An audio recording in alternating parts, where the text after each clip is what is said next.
It's like Tiger Woods taking his first shot. He's not teeing off. Talk a little bit more. Rip it in the hole. And then everybody goes, all right.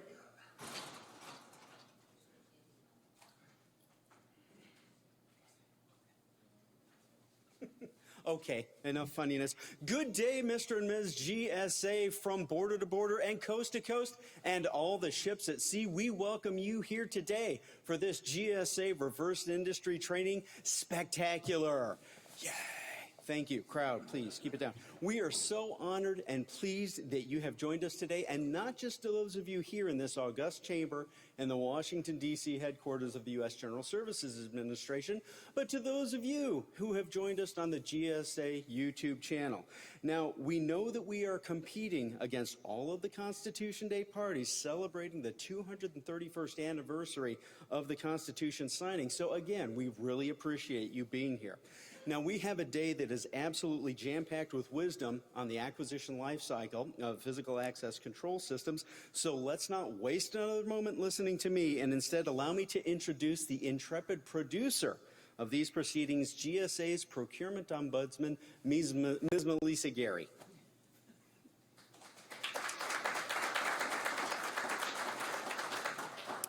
Thank you, John, for that great introduction. Good morning, everyone.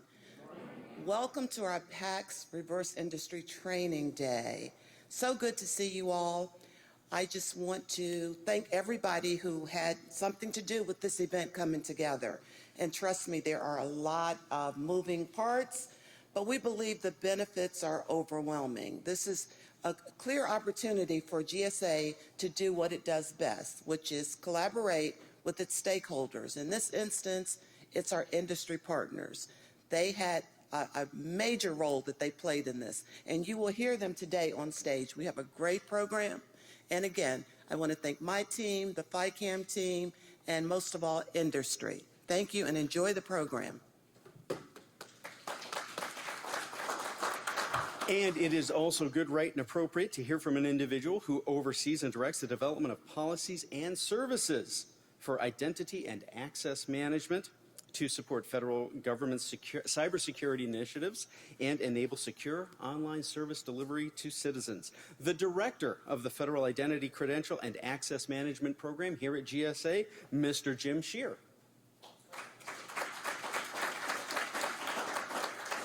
Yeah, thanks so much for putting this, helping us put this great event together here at GSA. So we have for those online, we have about 100 folks in the room. It's a full house. And Liz, we have about 150, 200 folks on the YouTube so far? Yeah, roughly? Good. So good crowd this morning here in September. And I'm really happy that a certain unruly hurricane to the south did not interfere with our event. So here we are.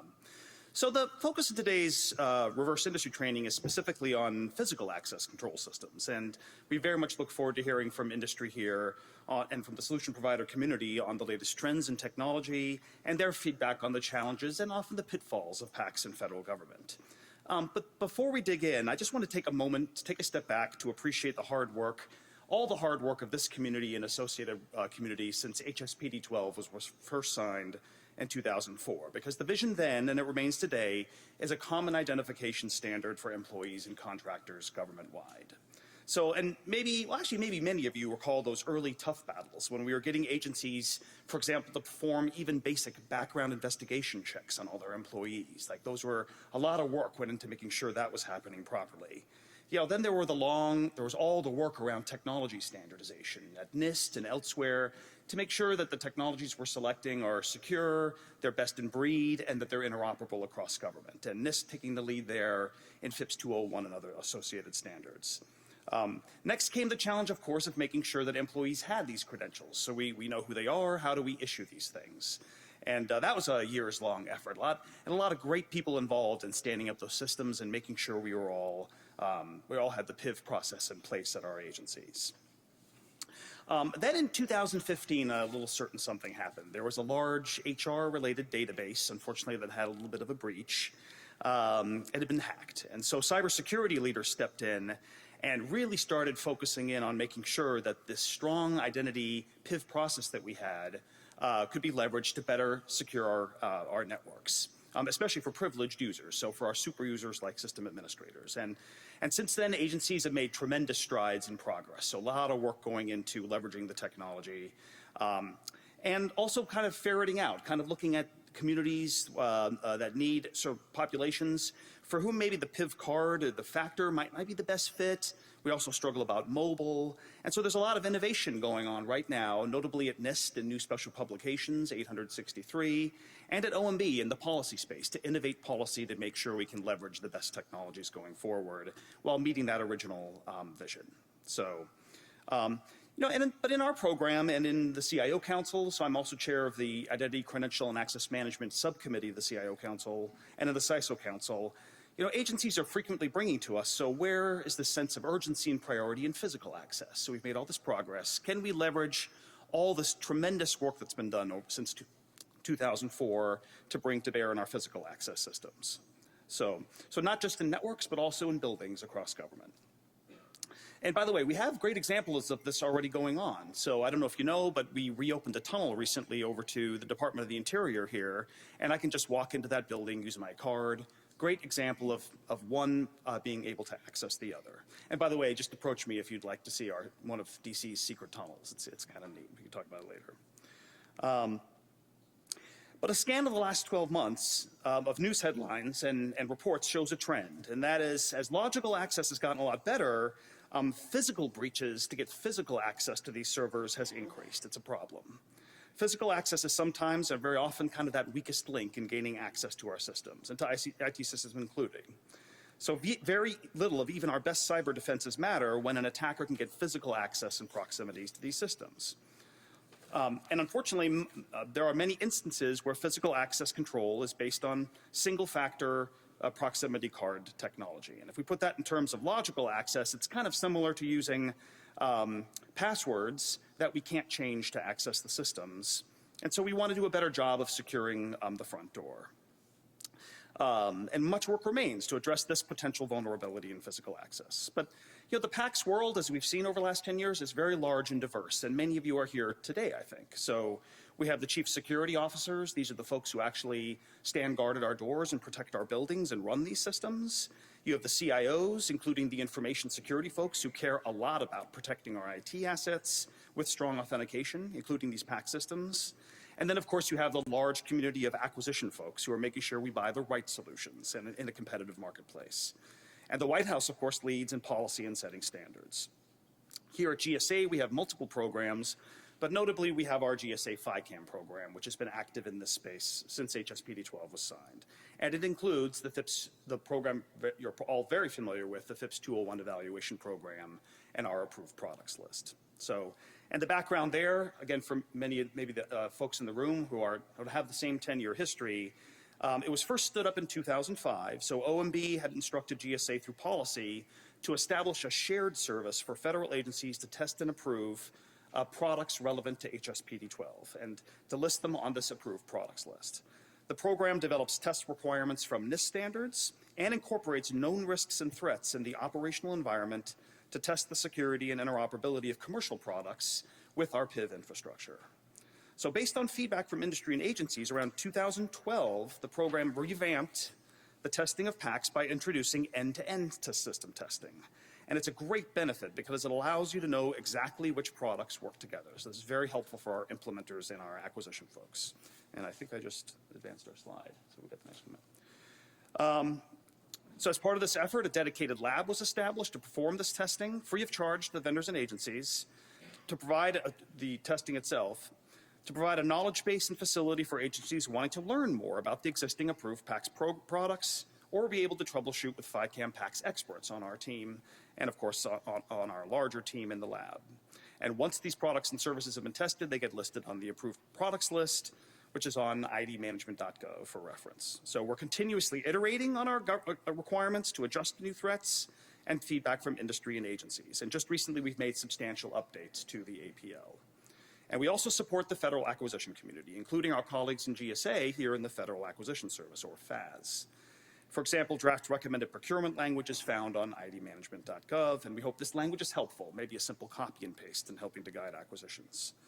So what's coming soon? So we have a new identity policy in the works that refreshes many of the concepts in work, including the TIPS 201 test program and APL. That's at the White House right now in draft. We want to make sure that the CSOs, Chief Security Officers, and the Chief Information Officers work together. So there's so much intersection there that collaboration in an agency is critical to ensure that the IT used in PACS meets all of our requirements in security. We're going to continue to update our FICAM roadmap and our architecture. We're working on a PACS playbook with industry to better explain PACS and how it works. And we want to make it easier for agencies to buy products. So in closing, I really want to encourage everybody to remain, we already have a lot of, but remain actively involved with our program since we have all these great touch points in helping to guide procurement standards policy across government. And so we welcome your input. For the feds in the room, we have the great ICAM subcommittee, which I co-chair with Colonel Tom Clancy of the Department of Defense.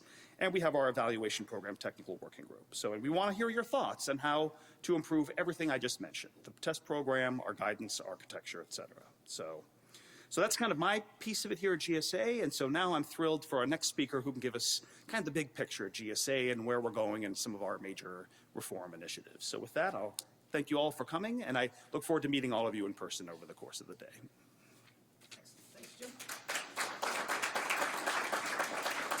And now I think let's welcome the person setting policy to direction as the Associate Administrator of GSA's Office of Government-Wide Policy and as the Chief Acquisition Officer, Jessica Salmaraghi.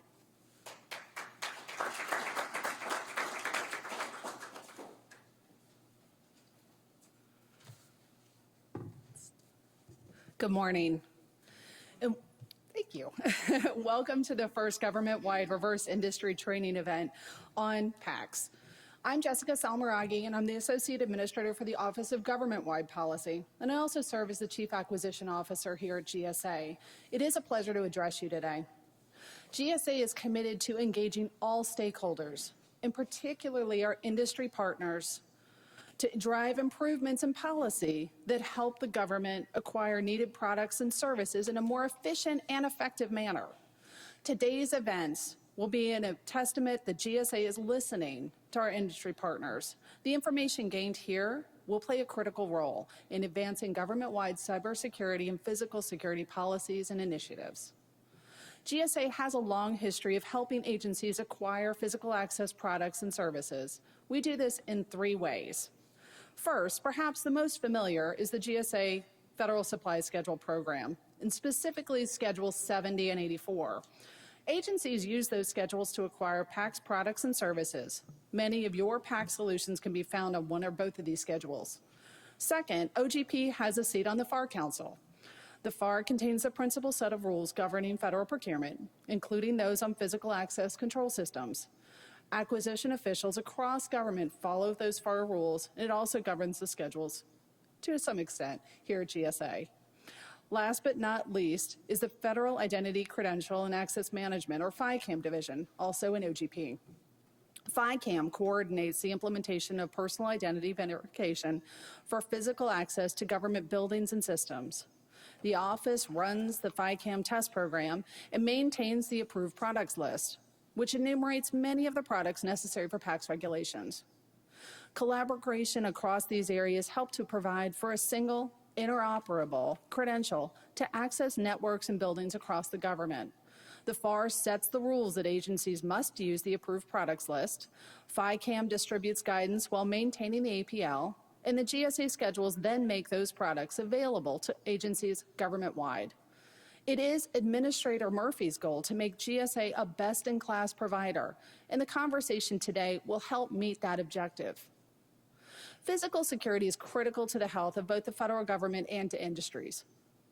In recent years, the government has made tremendous progress in enabling PIV to help secure those networks. The federal government continues to reduce the risk of another OPM-level incident by enforcing the use of strong PIV credentials for login, especially for users like system administrators who have the keys to the kingdom.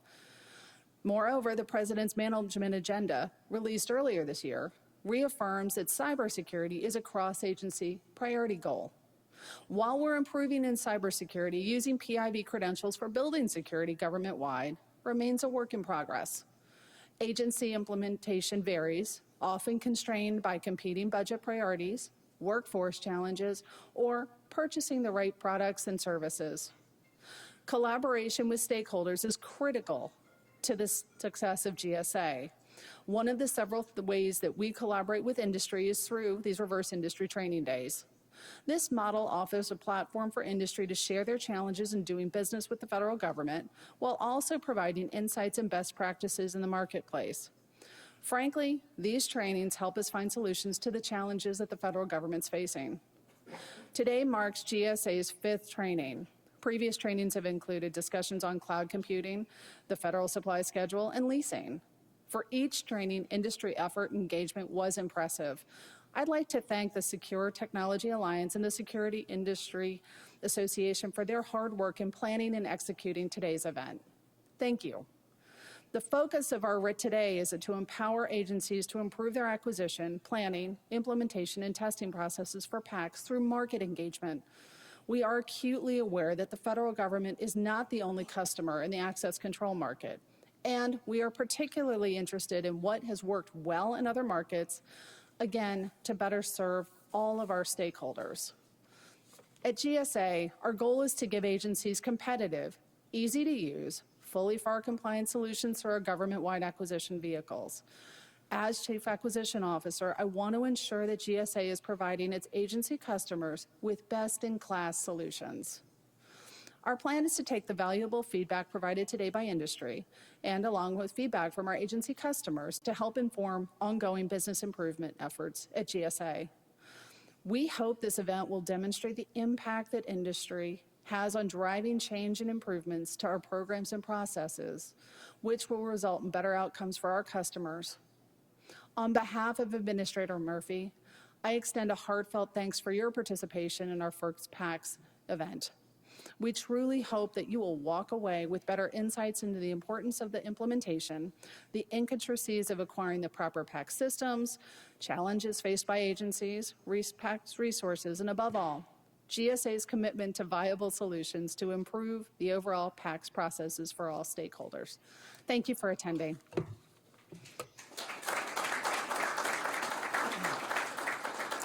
Outstanding. Now, to further set the stage for our exploration of the acquisition lifecycle for physical access control systems, please welcome Lars Suneborn of the Secure Technology Alliance and, I believe, a distant Scandinavian relative of the most interesting man in the world. Please, Lars. Thank you so much for that. That's going to be a hard one to live up to. Anyway, first of all, it has truly been an honor to have been participating and help putting this program together with both our own membership and the membership of the Security Industry Association. First, Secure Technology Alliance. We are a nonprofit multi-industry advisory group, and we have been engaged with the PICAM program, PIV program since the very, very beginning.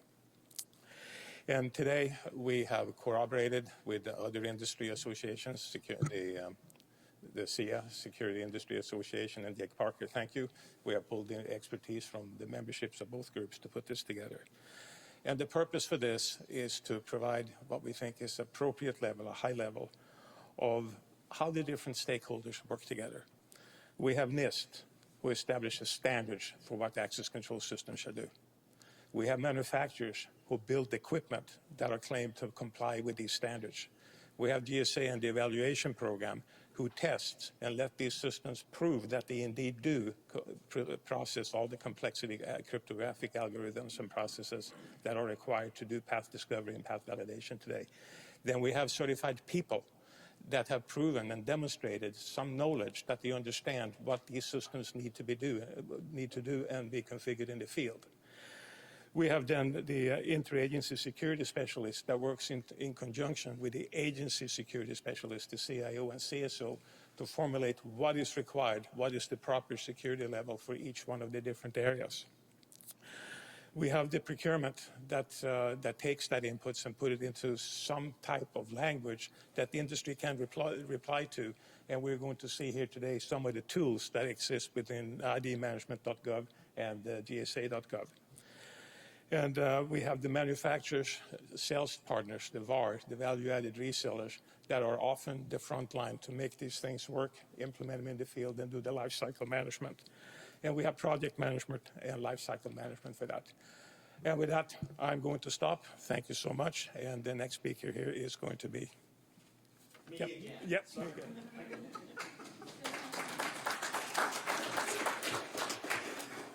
And we are off. I believe we would all acknowledge that the bulk of innovation in the United States comes from industry, whatever it is. Security, technology, construction, products or services.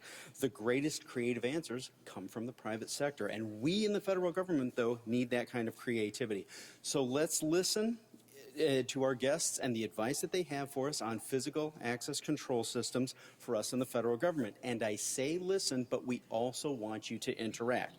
Now, in this room, we are going to have microphones strategically located, but for those of you, even in this room, or for those of you watching on the GSA YouTube channel, use your information communication technology devices and email us. If there's anything that you see, you hear that you find interesting, you've got a question about or a comment about, email it to reverseindustrytraining@gsa.gov.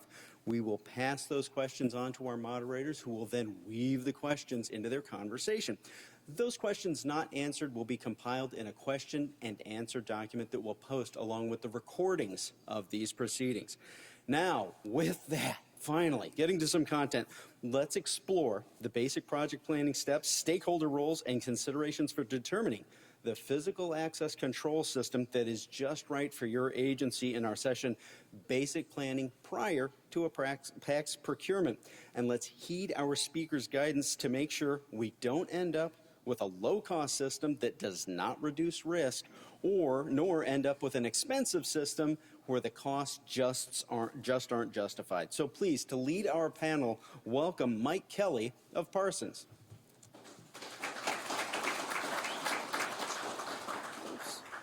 There we go, sir. Good morning, thank you. A little by way of background, I've been doing this for systems integration, but better part of 35 years, 17 of which has been specifically towards electronic security, physical access control, and smart cards. So I've been doing this quite a while. Learned quite a bit along the way. And one of the things I want to focus on today, everybody starts with the procurement, but what do you do in preparation before you actually get to that point? And there's a lot of steps that are specific to a PACS system that we want to talk about. So the first thing you need to understand is what are we actually accomplishing with physical access control?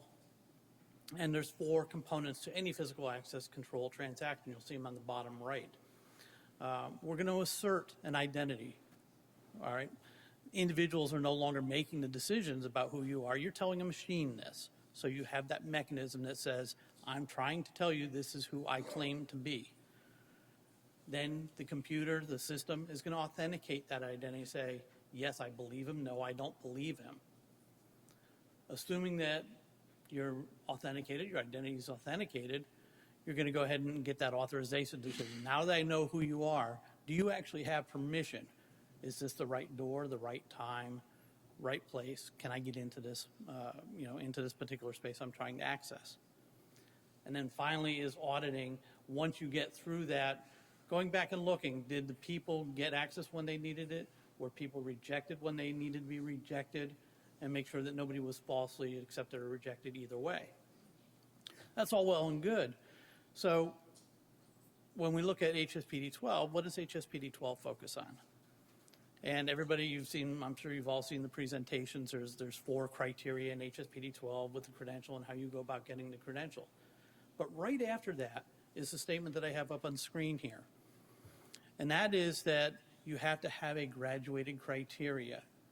You're trying to manage the risk, but risk isn't the same for every space. If I get into a janitor closet inadvertently, without authorization, the risk is pretty low. If I get into a data center, obviously risk is very high. So we need that criteria. We need to make sure we're not putting things in the wrong places and making sure we manage that risk appropriately. We don't want to build a Fort Knox where operations are negatively impacted. And we also don't want to make it to where everybody can get into anything. So that's what I mean when I want to focus today on this last statement. So what are some of the challenges that we have in these types of projects? Some of these you're going to recognize, and they're common to any procurement, any project.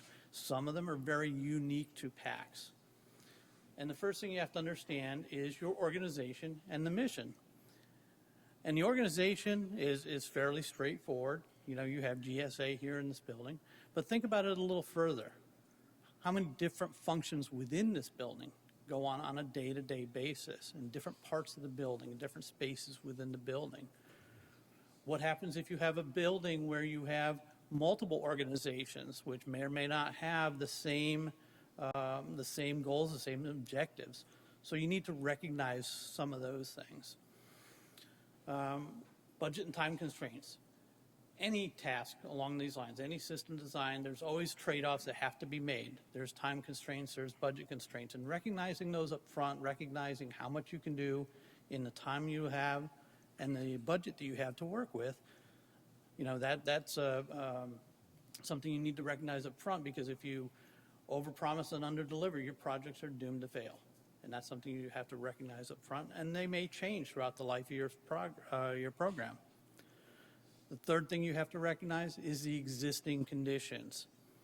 And by that I mean not only the systems that you're working with, because very seldom do you get a chance to come in and say, there's no system, I'm starting from scratch, and I get a completely clean slate.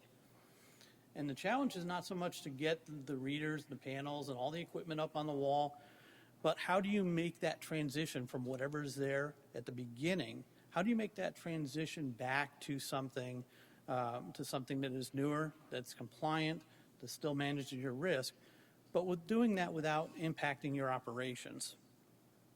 Okay. So every one of those, if anybody tells you that there's two projects that are the same, I would challenge them on it, because I've been doing this for a long time and I've never seen two projects that are identical. There's always some differences, and you need to strive early on in the process to identify what those differences are. The other big challenge you have is moving targets. Things are continually changing. Look at the standards from HSP to 12 and all the supporting documentation. Is there any one of those single documents that's on version 1 at this point in the game? No, they've gone through a series of changes, policies changes. These documents have changed over time. Again, with your organization and your mission, these projects are not going to happen overnight. There's going to be a period of time to make these implementations happen, depending on how large the scope of your project. And I can guarantee you that at some point in that project, something will change. Either a mission will change, an organization, some kind of restructuring in an organization or a portion of the organization. And then finally, the threats and the vulnerabilities. Those are constantly changing. And in any risk management program, you're going to always be looking and going through a cycle. It's not a linear process where you start, get to the end, and you never do it again. It's a cycle. And you're going to have to be continually evaluating the risks to your agencies, to your facilities, and to your missions. So those things are always moving, and you need to have some amount of flexibility. You don't want to paint yourself in a corner in your projects, so that you can actually address these as they come up. And then the final challenge is the tendency to achieve compliance all at once. You're not going to get there. This is going to be a process. You have to take your time doing it. Don't try to take the whole piece all in one shot. You want to sit there and break this into small, measurable steps. Not only because it's easier to manage your budget, your time, your risk as you go through this project, but also because it's easier to show progress. If I have this roadmap well-defined and I'm hitting my interim objectives as I go through this process, it's much easier to maintain the support of your stakeholders, of your executive sponsor, your customers, your tenants, and all those people. If I structure a program in such a way, or procurement in such a way, that I only have one objective, it's at the end, and it's a 2-year program, people are going to be going through and saying, well, what's happening? How close are you? Are you making progress? Are you on track? You need to break this down into smaller, manageable steps. And the other benefit of breaking that down into smaller, manageable steps is it gives you opportunities to adjust to those changes that we talked about just a few minutes ago in the earlier slide. Next important piece, assembling your project team. And most of the time when people think about the PACs and the project team, they focus on the two in red there, the physical security specialist. And if you're lucky, you got somebody thinking not only about physical security, but about the information technology. PAC systems today are information systems. There's no ifs, ands, or doubts about it. There's no question about it. And it has to be managed as such, okay? But there's a whole lot of other people that have to be involved at various points in this process. And they fall into a couple of different categories. Over on the left, I have the other government agencies. And that's where this process starts with the standards from NIST, from GSA, from Department of Homeland Security in terms of the ISC standards. That's the target, and that's compliance. Compliance is great. It's absolutely essential to obtain compliance or to achieve compliance. But there's ways to achieve compliance without managing risk or without reducing the risk properly. So if you don't do that, you need to be aware of the standards. List of resources and people that you need to identify within, most often within your agency. And the first and most important one is that executive sponsor. If you don't have executive sponsor support for your program, for your project, it's simply not going to happen. If you look at this list of people here, they're going to be interacting with different groups, different organizations, different agencies, and people representing different groups on a daily basis. And you're not always going to have the same common goals. You're going to have concerns that you want to address one way. Somebody else in another organization is going to have different goals, different concerns, different objectives. And you need that executive sponsor to help support you and smooth that path out. Customers themselves, everybody that comes through this door, everybody that comes through the lobby, they're your customers when you're doing a physical access control system. Nothing worse than coming in and having a line back out the door because somebody can't authenticate. It just takes all the credibility of the system and of the program away if you don't address that. Budget, we talked a little bit about that already in the acquisition process. They have to work hand in hand. How many people think of legal? Some legal representation when you do a PAC system. We do have a certain amount of personally identifiable information in these systems, both from the vetting and the credential side, but also on the PAC side. How long do you retain the data? What's your privacy and retention policies? Who can access that data when? So you need those people involved. Personnel, as far as getting people into knowing that they have a need to be into your facilities, and you need to coordinate those policies with personnel people in your organization. And safety, because access control impacts how you access the passive ingress and egress into your building, so you need to have some safety representatives. There's a couple of functions that may be entirely within the agency, maybe totally within industry, or maybe some combination of them. Most often those are physical security, information technology, and some of your facility management and engineering people. And then finally, resources that you'll find exclusively from the industry side. You will find consultants that who come in and independently assess from either a system standpoint or a physical security standpoint. They can augment your staff. Equipment manufacturers, value-added resellers, which is a term many of you may not be familiar with, but within the industry, the value-added resellers act as the manufacturer's representatives. They don't actually manufacture the equipment, but they're responsible to come out, design, install, and configure your systems. And they have that partnership with the manufacturer. They're your single point of contact back to an equipment manufacturer. And the integrators, which is also typically the integrators are value-added resellers.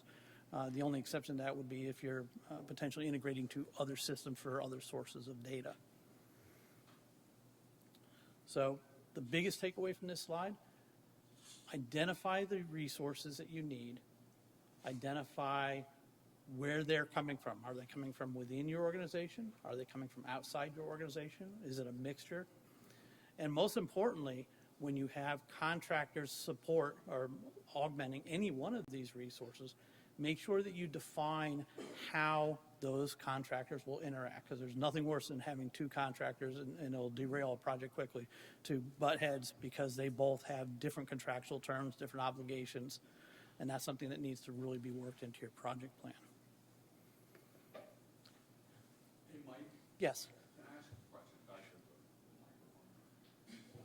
Yeah, well, Steve, why don't we let me get to the end because we do have a few minutes set aside for questions unless.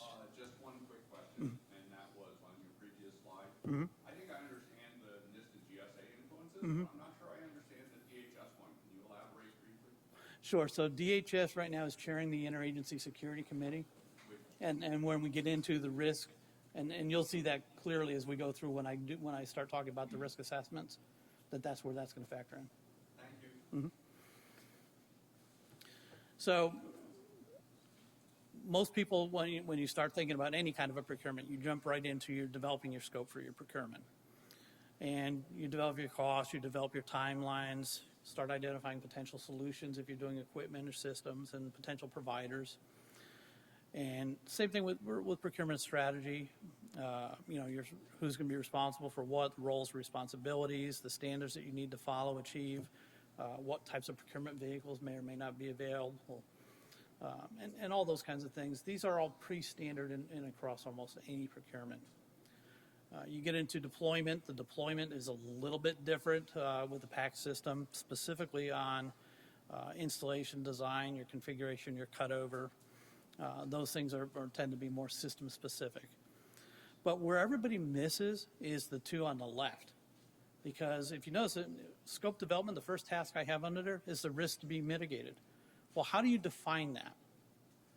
You need a mechanism, you need a process to be able to go back and define what it is. Because again, I can achieve compliance, but achieving compliance may not do me any good if I'm not reducing the risk to an acceptable level. And that's really the ultimate goal. Compliance will come with it as you go through this process, but you need to define the risks that you're trying to mitigate and know that what you're doing from a physical access control perspective will actually mitigate those risks. Okay? And we'll talk about the characterization and the risk throughout the rest of this presentation. One of the things you need to be very cognizant of is your legal and regulatory requirements. When you're defining your project, when you're creating your project characterization, first and foremost, federal laws. And again, it's not only the PAC system itself, but think about all the data that's in the PAC system, where that data comes from, where it's going to. You have privacy laws, you have different laws governing how you interact with that data. At the state and local level, you will almost undoubtedly, depending on the facility, find that you're going to have different jurisdictions that have some level of control, especially in a leased facility, what they typically call authority having jurisdiction for life safety issues, low voltage electrical codes, licensing and permit requirements, and those are going to vary from jurisdiction to jurisdiction. If you go to a place like where I'm from, New Jersey, every township has a separate organization, and I would have to actually go through and permit every place that I touched. So that's something you have to be very cognizant of and make sure that the vendors that you're asking to propose are well aware and licensed in the places that they need to be licensed in, and they're familiar with those local requirements so that you don't get yourself into any trouble. And they're going to vary in applicability. Agency regulations, you're going to have not only your agency, but depending on the facility that you have, it's not uncommon to have multiple organizations within a single facility. You may have competing agency regulations, even within department to department. One department wants to do something one way, one wants to do something another way. And you need to know what those regulations and those requirements are so that you can address them up front, address any conflicts, and make sure those get resolved.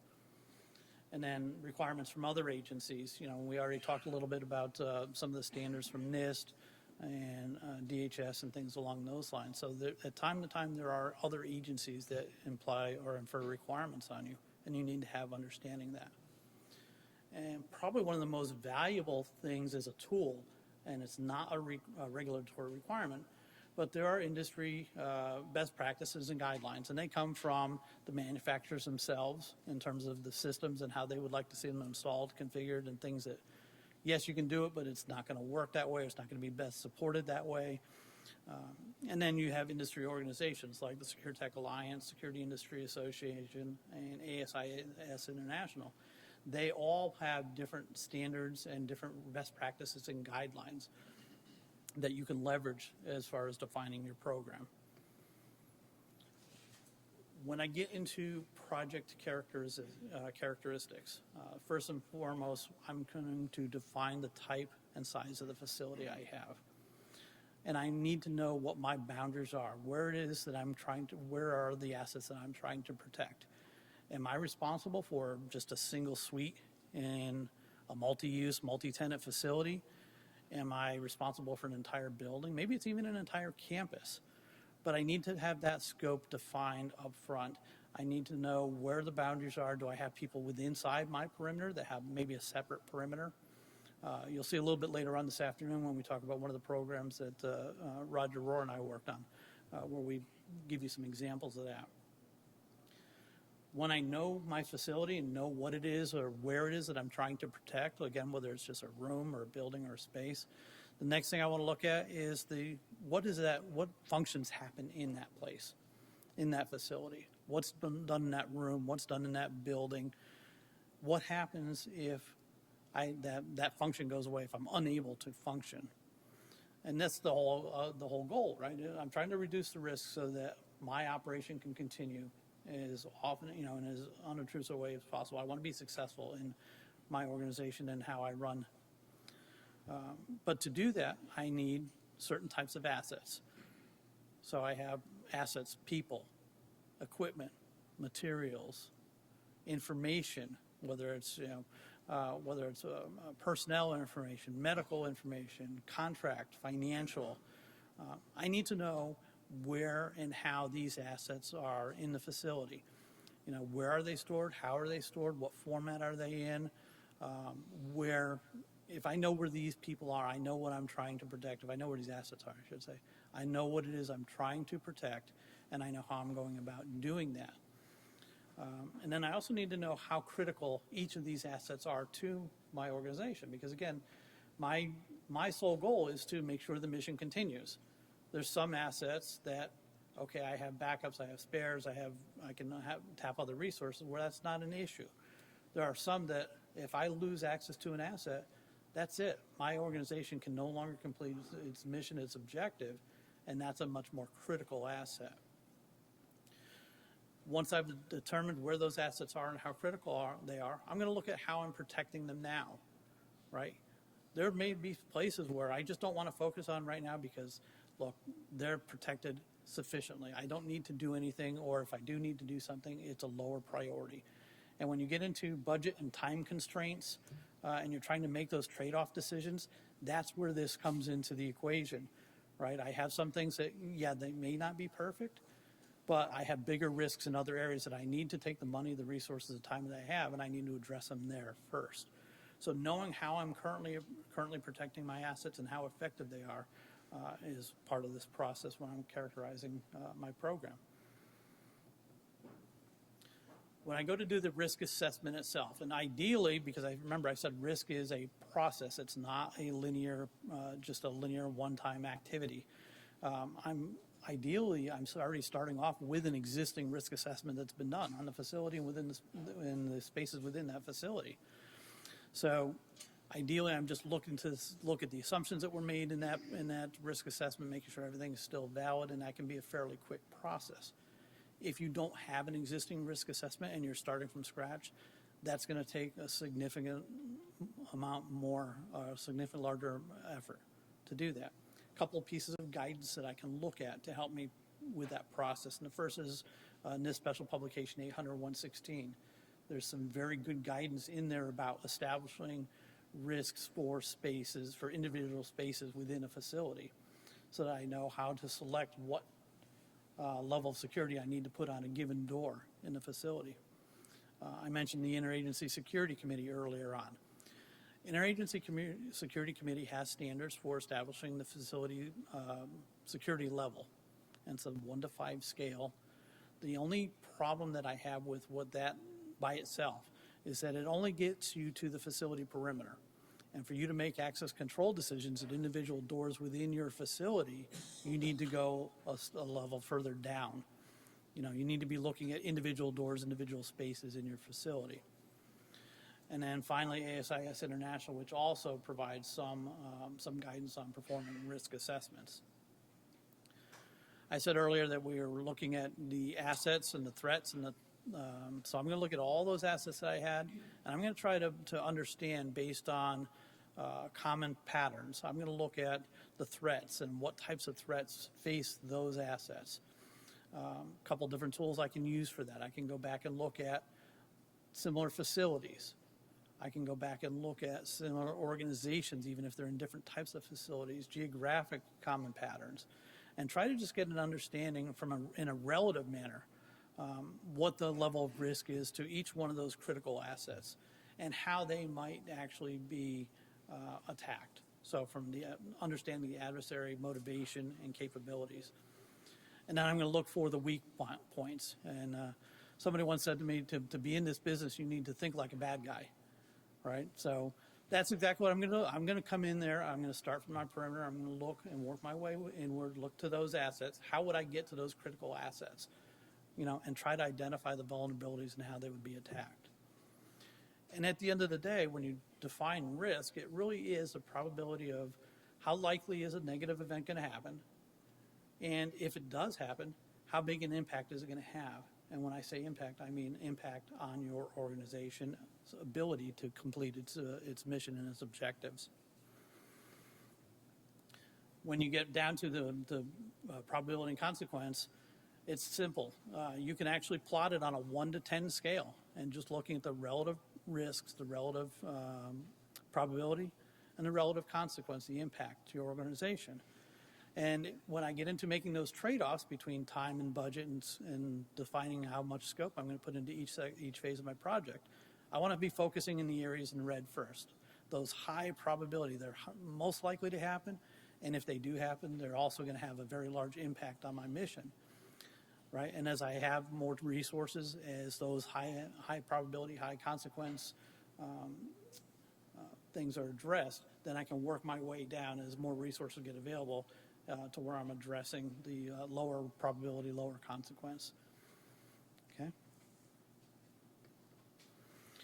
And when you look at the risk, one of the things you have to understand is you're never going to eliminate the risk. Risk is always there. It's something you cannot eliminate. But what you can do is you can reduce that level of risk. And you can do it on one of two things. I said it was the probability and the consequence. I can reduce either one of those. Reducing the consequence is really not anything that PACS does for us, right? But there are some techniques I can employ through redundancy, insurance, things along those lines. Where PACS comes in is I'm reducing the probability. So by restricting access to sensitive assets, materials, and requiring higher levels, I went through the access control transaction where I'm doing authentication earlier on. By taking some additional steps to raise my level of assurance that I know who's asking for access to those assets, and then selecting the appropriate authentication mechanisms. And again, it's a balancing act. So on the one hand, I can reduce consequence and probability. I can reduce it significantly. But at what cost? There's always going to be a cost in terms of dollars, in terms of time, effort, and on impact and operations. Okay. So when I get right down to defining my system and all these decisions, they go into the number of types of readers that I need in my system. Where are they? How many readers? What types of readers? How many panels? All these readers. Every reader you see at a door ties back to a panel somewhere. And the more readers I have, the more panels I have. And then going back even further in the system from that, all the supporting infrastructure, the power and the network and all the communication, that increases exponentially as your system grows. Along with the software licenses, not only my initial purchase, but my ongoing annual software maintenance costs. When I talk about an authentication factor, and that's a term you may or may not be familiar with, but when you boil it right down, it's three things. It's either something you have, something you know, or something you are. And there's ways to do that with the PIV cards at the door. The trade-off, again, is how long does that transaction take? How expensive is it? If I have more authentication factors, I'm checking more things at the door, those readers are going to be more expensive. Okay? If the PAC system as a whole is too large, my costs go up. And I may, if I'm spending a lot of money to reduce a very small amount of risk, those things that were down in that lower left blue quadrant, then I probably haven't hit the mark. I'm trying to strike that balance. If my PACS is too small, then I may not be addressing all those risks that are up in the red. I may be spending, I may save a lot of money and may not even put a lot of resources to it, but at the end of the day, my risk is still too high for the facility, for the assets, and I may not be able to carry out my mission. Okay? If you leave here with two thoughts, and these are the biggest two that I would like you to all leave here with, and that's the first is to make sure you identify all your stakeholders up front, early on the process. And that whole list that I had earlier on where I had, things about the budget and your customers and your executive sponsor, that's essential here. And keeping that team, knowing how that team is assembled, what their roles and responsibilities are, and more importantly, how their governance, how those individual team members interact, right? How they communicate and what the rules of engagement are across the team. And then the other one is that make sure you go through and do a true evaluation of your project, your characteristics, so that you understand the risks of facilities and what you're truly trying to achieve to make sure you strike that balance between the time and budget and the effort that you're putting into it. Okay? So with that, I think we have a few minutes. I'll open up for any questions.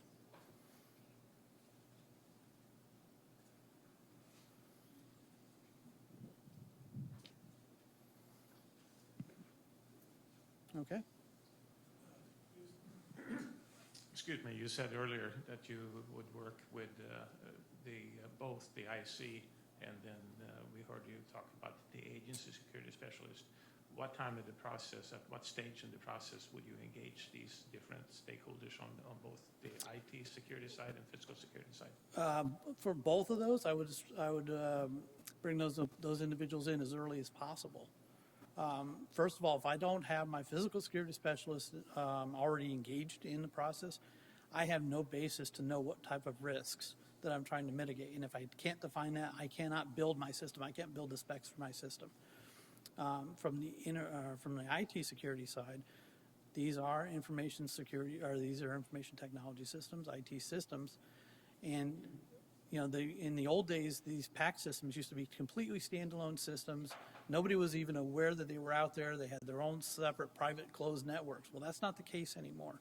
Some of these authentication mechanisms that I talked about actually require internet connectivity, and you need to coordinate that. The other thing is that to get your certification and accreditation for these systems, to get these systems online, knowing the requirements, and working with your IT specialists and your information security specialists to make sure that you address that early on. Did that answer your question? Yes, thank you. Okay.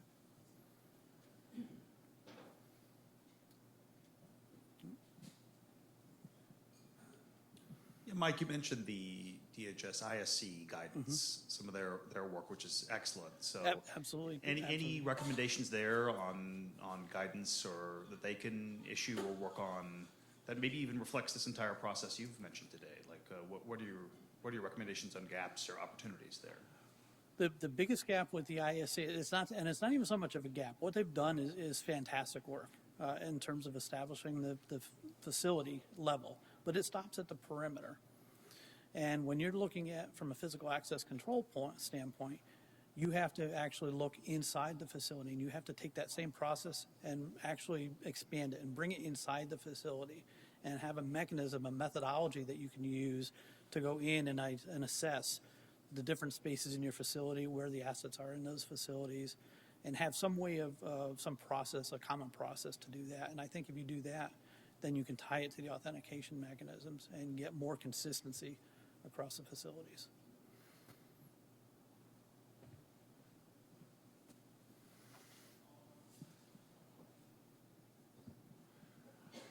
Mike, since you mentioned that a lot of the systems that are in place today are completely standalone, closed-loop systems, not part of the IT network, Right.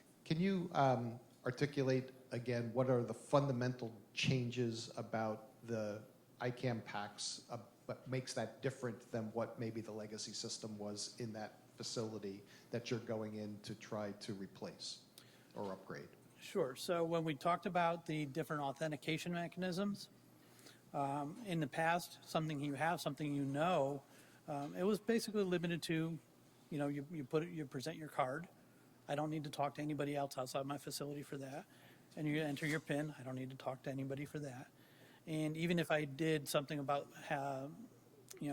something you are, a biometric, even that was stuck inside the closed system. There was none of this. There was no information sharing. So we look at our authentication mechanisms, and now we're doing certificate-based validation. We have to get back to the certificate authorities, for PKI, and that's really where to support those authentication mechanisms. That's where you need that external-facing connection for these systems, and those in the past didn't exist. You're seeing them more now, but 10 years ago you didn't see them. Yes, Steve. So Mike, when I had a whole hell of a lot of fun doing what I would call site surveys and analysis of sites. Correct. And, contributed to some design work on sites. And the one thing I learned was there's an amazing amount of stuff where you really need to ask the question, what's behind that door? Because that's how you learn what you're protecting. And so the other thing I learned is the amazing amount of stuff of integration of video with, door prop, door open, and tailgating and all that sort of fun stuff. And the amazing amount of personnel security stuff that you do, like lockdown of an area because something bad's going on. Can you talk a little bit about that? Because you gave us a very wonderful, somewhat generic overview of all this, but you want to talk a little bit more about that kind of stuff? Right. So physical access control is only one aspect of the electronic security, right? And you mentioned this. You have intrusion detection and surveillance. And surveillance is twofold. Right now, you're seeing it be used for intrusion detection. It's also being used for assessment. But these are all typically running on the same system now. And they all have to work together as a whole, as a large, in a large unified situation, unified system. Trying to focus today simply on the physical access control, but you're absolutely right. It has to all work together. And when you identify your stakeholders, look at who's responsible for what happens inside the space. That's the person you ask. Don't go ask me what happens on that behind that other door. I don't know. Make sure you find the right people. Somebody's in charge of each and every space in a facility, and talk to those people and know what they do in there and know what's critical to that. Does that address it? Yeah, that helps. Okay. So along that same line, ISC and their role. While we know that the ISC has a role looking at the box, if you will, the external aspect of our facilities, is there an opportunity here, in your opinion, for the ISC to take a more prominent role in the inside the box as well? And if so, is there an opportunity here for the government and industry to bring that suggestion to root and make it a conversation that must be answered? Yeah, I think the answer to both questions is a resounding yes. I don't think there's any need for the ISC to necessarily reinvent the wheel. There's a lot of industry best practices and studies and work done in these areas. What I think the challenge there is, and where the collaboration comes in, is how you take these best practices that are defined more generically and put them into a government setting and make the policy development to support those work together. And I think that's where that collaboration comes in. Okay. All right, going to our virtual questions from Sal D'Agostino, who some of us may know. His question is, would you say PACs and security systems are high risk from a sensitive information perspective or a privacy perspective? I don't think there's a yes or no answer to that, because depending on what the size and scope of my security system is, if I'm protecting relatively low risk assets, then that system by itself may not be a high a high risk. I'm not going to have a high risk system protecting low risk assets. So I think it ties to the assets you're protecting with that system. Okay. Another question from Michael Neese. Should facilities within an organization have control of how PACS equipment is purchased and implemented, or should it be centralized? Thinking about large Fed agencies. Again, I don't think there's one answer to that. I think this is where you get into your project characterization. There's no one size fits all. In some cases, it's going to be absolutely appropriate to try to consolidate systems and use larger enterprise systems. In some places, that would actually hurt your situation.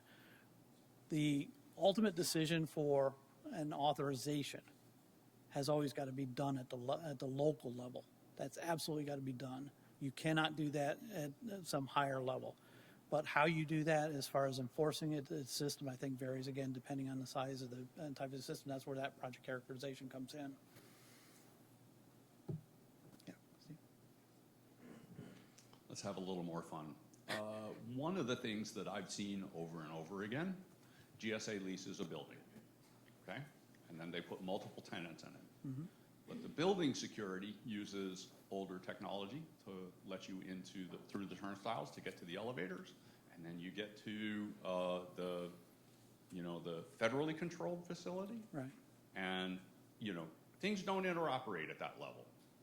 What can we do to improve that situation? I heard some rumor that GSA was going to try and say, if you lease a building, it's got to be PIV compliant, but I don't believe that. I don't think I've ever seen anything like that. But what would you do to improve that whole tenant situation? It depends on the nature of the tenants. Right, if I'm looking at a solely federally occupied, even though they're different organizations, then my one approach might be different because I can actually apply a common set of physical security standards, especially if we continue with development of ISC standards. But if I have a mixed use facility where I have a mix of commercial and government, then I'm probably going to be stuck just defining my particular boundary, whether it's the suite, the floor, and saying that's as far as I can go. I don't have any protectable space that I can control beyond that. Unless I can work collaboratively with the landlord, with the facility owner, to come up with a common set of agreements. So, okay. I think this is the last one. Good morning. Since physical access control utilizes the authentication security, is there any plan to include PACS to the CDM? Since we cover the authentication in the logical access in CDM, breaking it down to credential and privilege, are we going to put the PACS into CDM? I'm not even sure I have an answer from that from a policy perspective as to whether that would be a requirement or not. But I mean, it certainly makes absolute sense, and I would be looking to go ahead and try to achieve that goal. But I can't make the policy from where I stand. All right.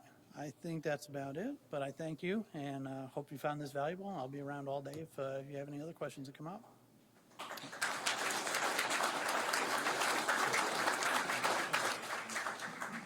All right, ladies and gentlemen, please take a look at your watch, your phone, or your computer, whatever time you have on it. We are going to come back here at 10:30 a.m. Eastern Daylight Time and continue on with our session. Thank you all very much.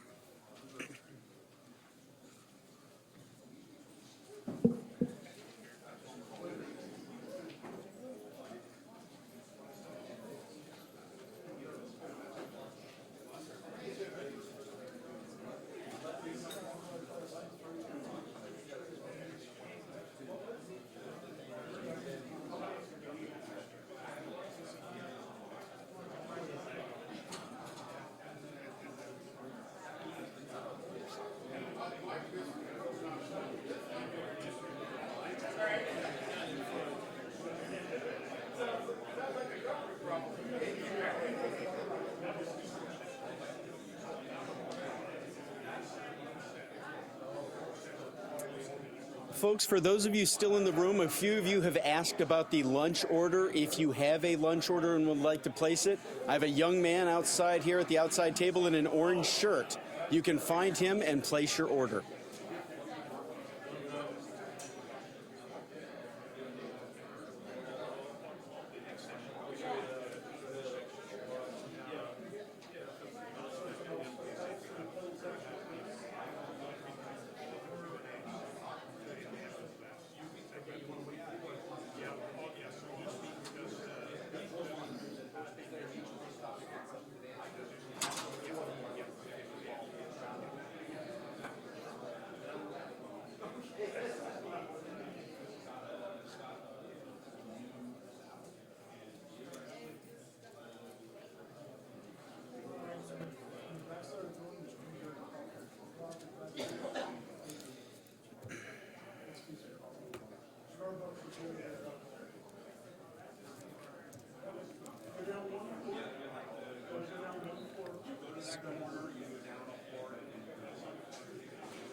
Yes, sir. I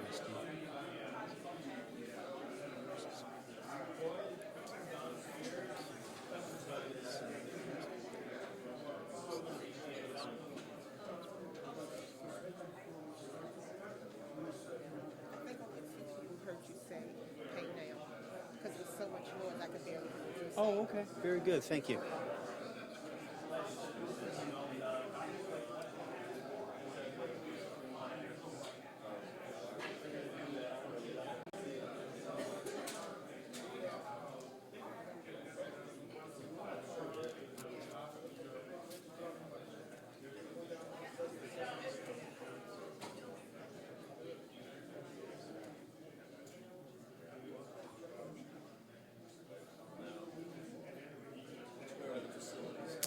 Out this hallway, all the way down to that hall, turn right. Men's room on the left. Be careful. Men's room on the left, ladies on the right. I've fallen into that trap.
appreciate it.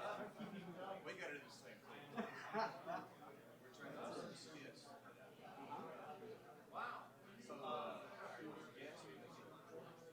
I'm admittedly not sure. I'm really admittedly not sure if we have to place our own or if anything is provided. I know I was there.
All right, we're just about ready.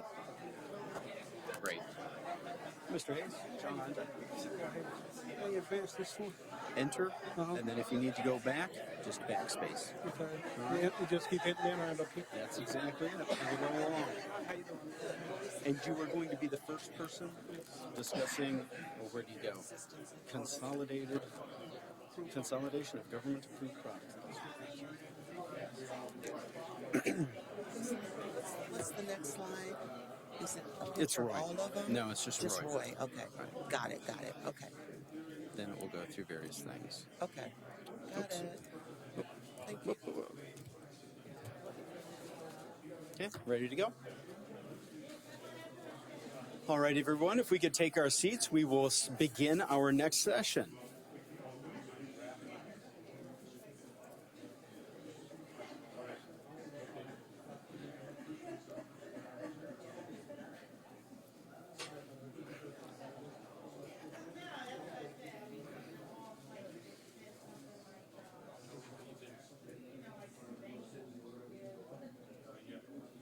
Wait, come back.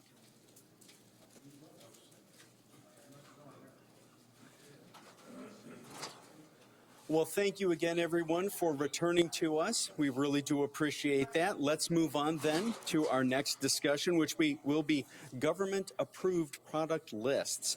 Our esteemed group will highlight some of the main barriers to doing business with the government, the federal government, and they will also include those pro tips for removing those barriers. We have 4 speakers. We will have 4 individual presentations, so at least within the room. We'll hold our questions until the very end. Of course, if you'd like to email them in, reverseindustrytraining@gsa.gov. We'll welcome your questions. But our 4 topics to be discussed are consolidation of government-approved product lists, how to ensure you'll have proper procurement language for specifying APL-listed equipment and qualified integrators for your PACS project, and a checklist for success, more to a good system than an APL listing, and finally, new construction considerations. So if you would, ladies and gentlemen, please welcome Roy Hayes of Systems Engineering to get us started.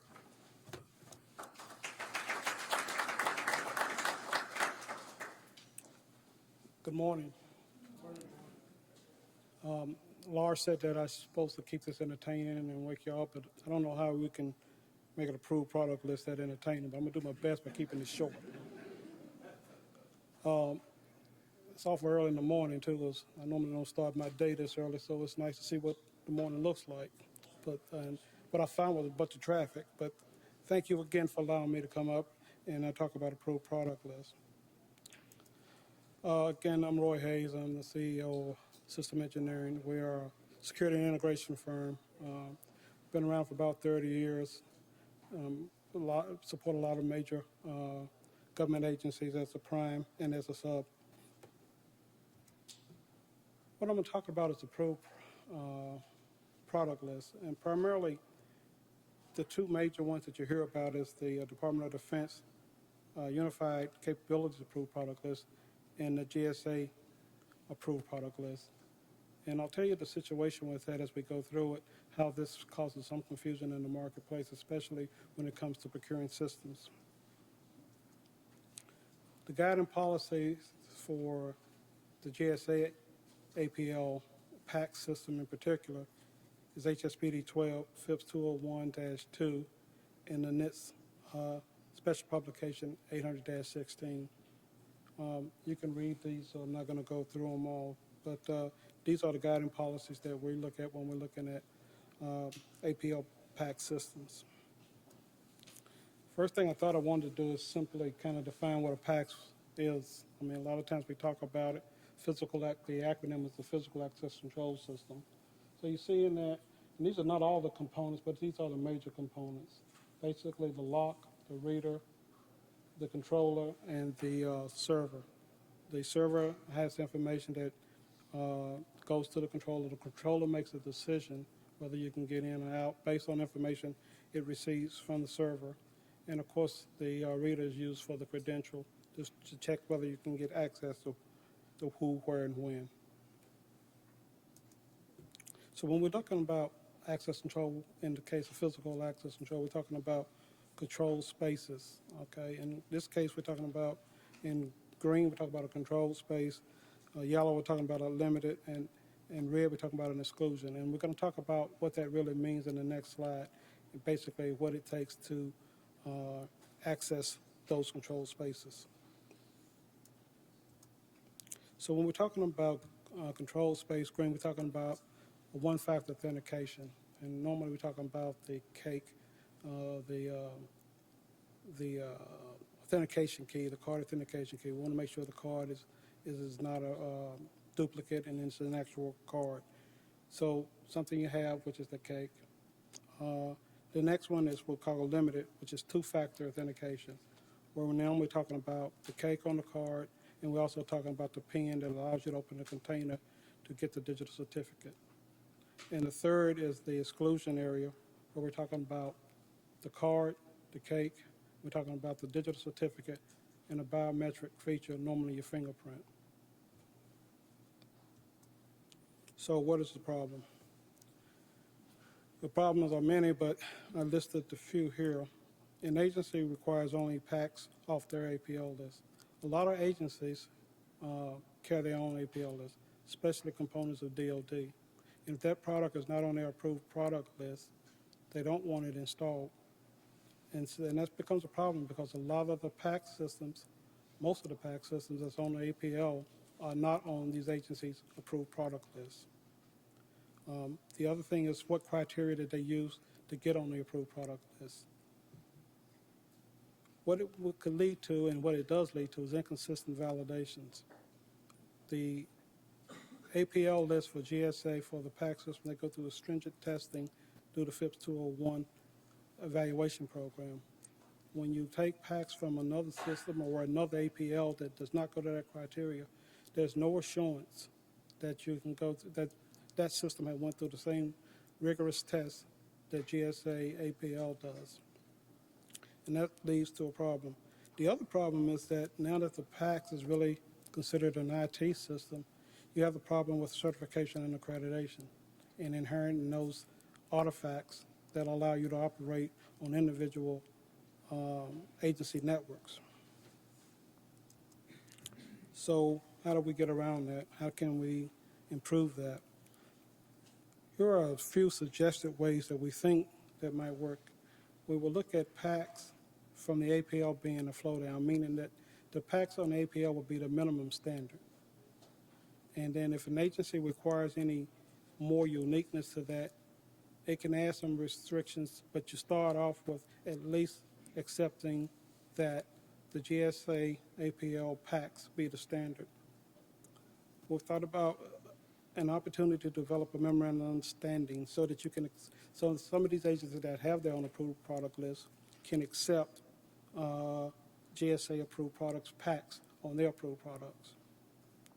Reciprocity, looking at agencies allowing them to receive it either through a reciprocity agreement that these systems, if they're used here, you don't have to go through a vetting process twice. Really what we want to do is work towards a consolidation of the government approved product list. And that's a long task because every agency probably has their own requirements. But that would be a goal that we would like to see happen. And we also would like to work with the procurement officials to make sure they have a better understanding of how these APLs work and how to harmonize those with the APL on the GSA website. So what are my takeaways? If we can adopt some of those things or some of those policies that we've talked about in terms of reciprocity, in terms of having flow down from PACs, we think it will save time and money. We think it will simplify acquisitions. It definitely will reduce procurement and vendor confusion. But probably the major point is that we want to ensure consistent and vetted process in achieving the required security, because security is a continuing, evolving threat to the federal agencies. And as such, FICAM allows us to address those threats because we have evolution and we have a path forward to address threats with the FICAM process and with the GSA approved product list that may not be available when individual agencies try to put products on their list. I'm going to turn it over to one of my colleagues next, and we're going to take questions after this. Thank you.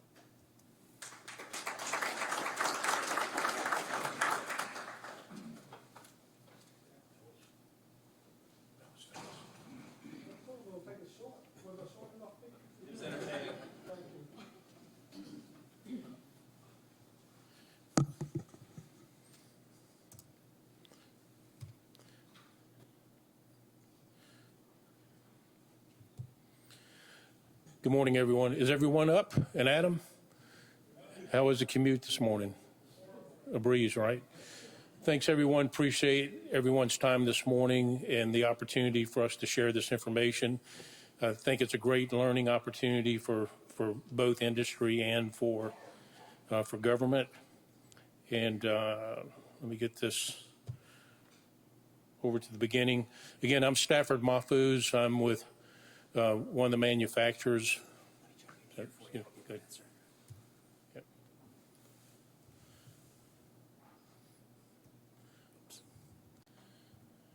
Here we go. Ah, there we go. Sorry about that, folks. That's all right. There you go, sir. There we go.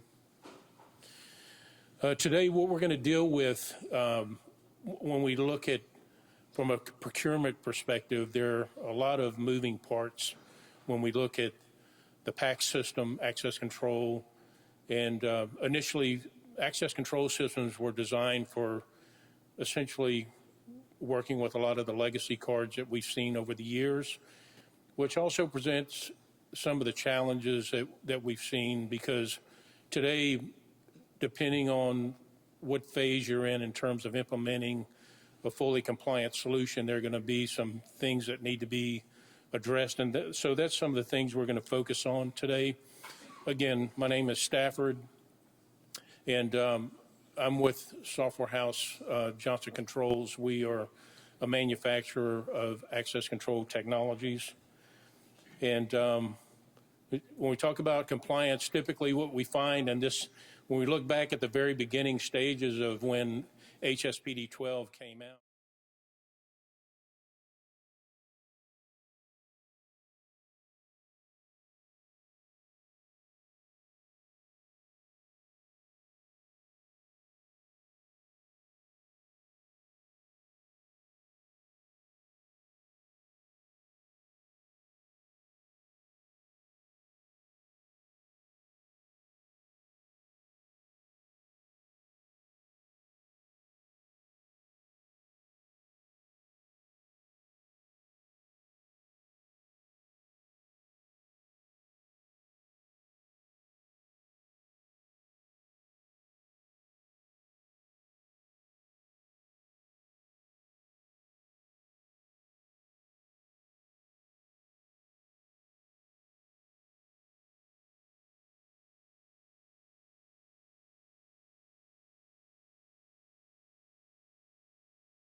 that we've seen out there and that we're familiar with. You know, the idmanagement.gov is a great place to go in terms of looking for guidance on procurement.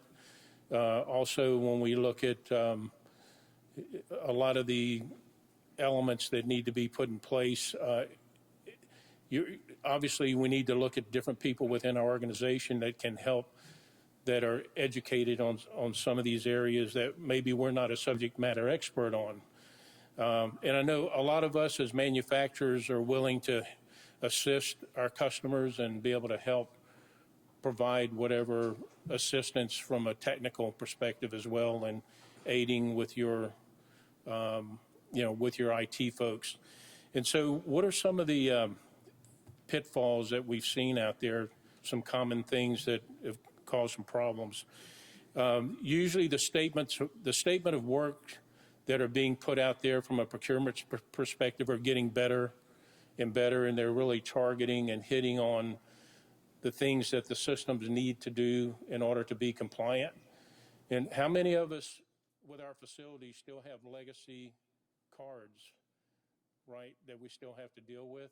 So there needs to be a plan to let's phase those cards out, because ultimately, while we all have a PIV credential that's been issued, and contractors that may be working within your organization have a PIV credential or even a PIV-I credential, it's the visitor card, and it's also the maybe a contractor card where someone's not eligible for a PIV credential. And so really think about, what do I need, how many credentials do I need to plan for and be able to procure? Because the newer credentials that are PIV compliant that need to work on the system, think about this.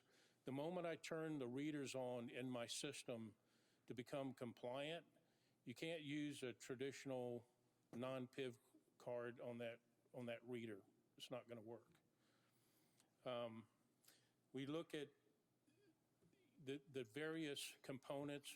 Again, the PACS systems have been around for years, and we as manufacturers have been trying to do all that we can to use that existing infrastructure and to make it work.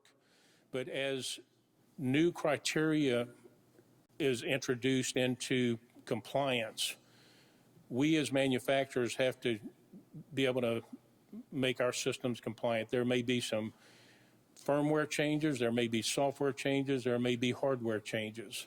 And so, staying educated from us as manufacturers to you as an end user to understand, okay, well, I know my system is compliant today, but there are new test criteria that have now been introduced where we have to test the systems further to mitigate any challenges. We talk about the PIV card reader. Some things that we've seen, a system was installed, the reader was installed properly, but the reader was not put in the correct mode. And so I've gotten calls, and I know some of our other manufacturers have gotten calls where they say, hey, the system was installed based on my statement of work, and it appears to be compliant, but the card reader wasn't put into a challenge response mode. As a matter of fact, in the proper mode, if I'm doing for example, a dual factor authentication where I have to insert a card, use my PIN to authenticate, the reader was actually set to where the PIN is stored in the access control system versus using the PIN on the card. So while it might seem like a minor thing, you're supposed to be challenging the credentials that are written to the card. And so the end user had to go back and ask the integrator that installed the system to reconfigure the system. When we talk about, I talked about this earlier, there are different credentials that are now being introduced into the marketplace to where these can be procured for visitor type end users and start to remove these other credentials that are non-compliant. Some other common things that we've seen, the integrator just didn't follow the statement of work. We've seen that happen. Some other things that we've seen happen where the system is being deployed, but the server that has to go out to the internet in order to the Federal Bridge and check the certificates, for some reason, IT wasn't included in the conversation, and they go, oh, by the way, before we can let this go out to the internet, we're going to have to make sure it meets all the FISMA compliances and mitigate any cyber-related issues. So, planning ahead and getting IT involved is also a really important thing. We've also seen some other common things. The RFPs were good all the way through, and there was like one minor thing that was missed. So being able to, again, plan ahead and mitigate those things are important. Some takeaways, again, OMB 1111, 800.116 version 1, which is now addresses some of the issues that I was talking about earlier on the cards. And when you look at the integrators, when you look at the selection process, we've seen some cases where integrators were chosen to implement a solution, but they hadn't gone through the certification. They're not listed on the APL. And I'd like to compliment Lars and his team, Lars over here, because they do a great job in the certification programs to assure that integrators are certified. And so, we received the call where an award was made to an integrator, and we have integrators all over the country.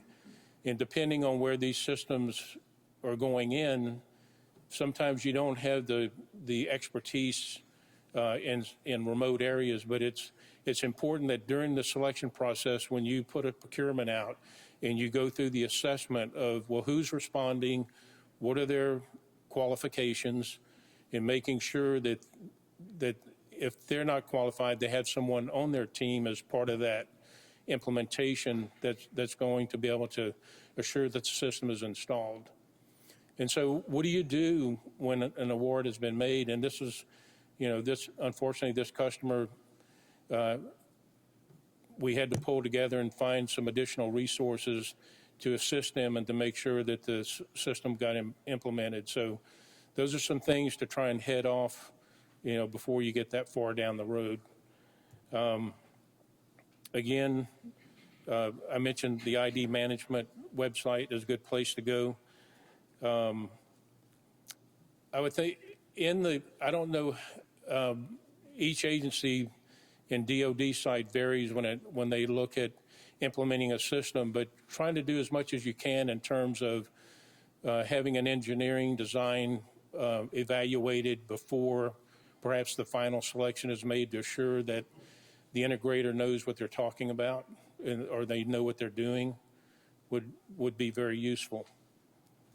Again, questions and answers are going to be done later on, but those are some of the common things that we've seen, and I'll leave it at that and turn it over to our next hitman.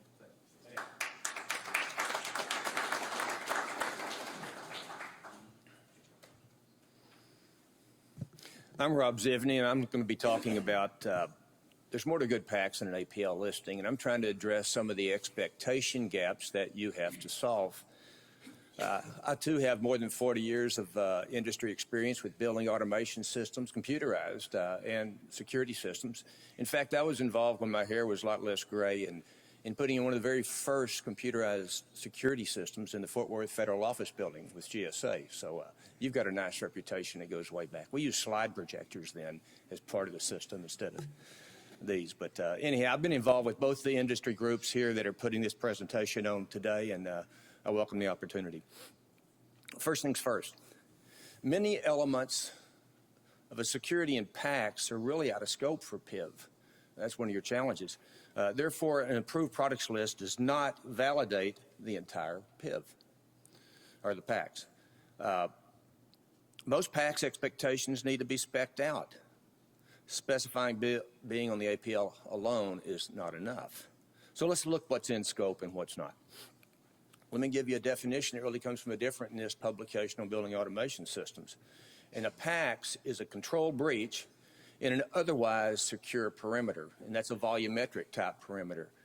You've got to worry about the doors and the windows and the ceilings and the roof hatches and the basements, and however you could get in and out, you got to have that complete security system. PACS historically sets that expectation of that's what you're getting just by using the words. When PIV is involved, it only talks about one sub-element of that. The other elements of a PACS would include the door and the gates. That's out of scope. The door status monitoring. I mean, after all, you could prop a door open, and that's fine for most of the PIV documents that we deal with today. So you got to make sure that you're monitoring for the integrity of that controlled perimeter. Any kind of alarm suppression when the door is supposed to be penetrated by a person because they put a card there, that's authorized. You suppress the alarm. If someone props it open, you don't suppress it. So a lot of those things go into a PACS, and we in industry just assume that is what goes with the PACs. And when you see that words, a lot of the procurement process and the others that are involved assume they're getting all of these things, the central control by the guards and what they can do, reports, configuration capabilities. But since PIV is focused on just a subset of that, unless the specification for that expected PACs is written thoroughly, you don't necessarily have a successful field implementation. The servers and the distributed processors or the controllers are in scope. In some extent, the readers are too, because they do the end-to-end testing, and they're in scope and they're touched upon because that's how we do some of the certificate validation.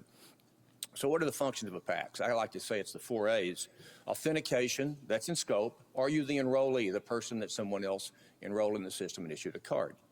But the who goes where when part, out of scope. Alarms, if the system's compromised, rejected attempts, out of scope. Any of the administration aspects of who manages the PACs and the capability for you to manage it on site, reports, the configuration of the roles perhaps for the who goes where when, overrides, any ability to readjust things as you might move a door or a wall or reconfigure, all of that kind of capability, somebody's got to spec it. Let's look what NIST is saying. For many years now, the title of the key document that mentions PACs and PIV together was a recommendation for the use of PIV credentials in a PACS. And now, as of this summer, is simply guidelines for the use of PIV credentials in facility access. A little bit of change. But what they say in there is real instructive. Authorization, i.e. granting permission within a PACS for an identified person to pass access control points, is a critical security function, but it's out of scope. It's out of scope for the PIV system. Other out-of-scope functions include area protection, intrusion detection, egress, monitoring, and tracking, other than access points and enforcement of those access control decisions. This document, SP 800-116, if you reference it, you got to know that it does not address the integration of PACs with other facility-centric information IT systems. If you want those things, you get to spec it. So how does PIV do authentication? In the beginning, we looked at the model of a desktop PC as all the documents were developed. And they mainly looked at the readers that were just the indoor type with a little open slot to put the card in that were used in a very controlled environment indoors. They used contact readers. But PACs, as a rule, have used contactless because they're often outdoors. They have vandalism issues. They've got a lot of other reasons to be sealed and tight, and they often use a proximity or wave and go type of solution. But now the new trend is to focus on cryptography and PKI. So we've got to assimilate that into the modern day PACs. With PIV, they do an unusual approach to biometrics. It's not all the commercial and industrial traditional ways. They do kind of use a fingerprint and they allow some iris, but they do it in specific ways. So it's a very different way than the industry normally does it in terms of how it's implemented. And that needs to be understood when specifying it. We can't just say fingerprint biometrics. It's got to be a unique way to do it. What's important to understand is the card carries the payloads. It carries the certificates. It's like a notary public. It's a digital notary public. A third party is loading the certs on the card for us, and they're issuing it, and they're vouching for your identity between two other parties. That's that third party approach. So it's really a digital notary public if you want to think about it or explain it to someone else. So the certs not only give you the ability to authenticate, but they're the basis for the interoperability. We talk a lot about interoperability, and sometimes we over-expect that means all the various components work together in every possible way. No. But it does mean that the certs can be used interchangeably from site to site, because that is what the APL tested. So when I do present the card, it would be interoperable, at least to that one purpose.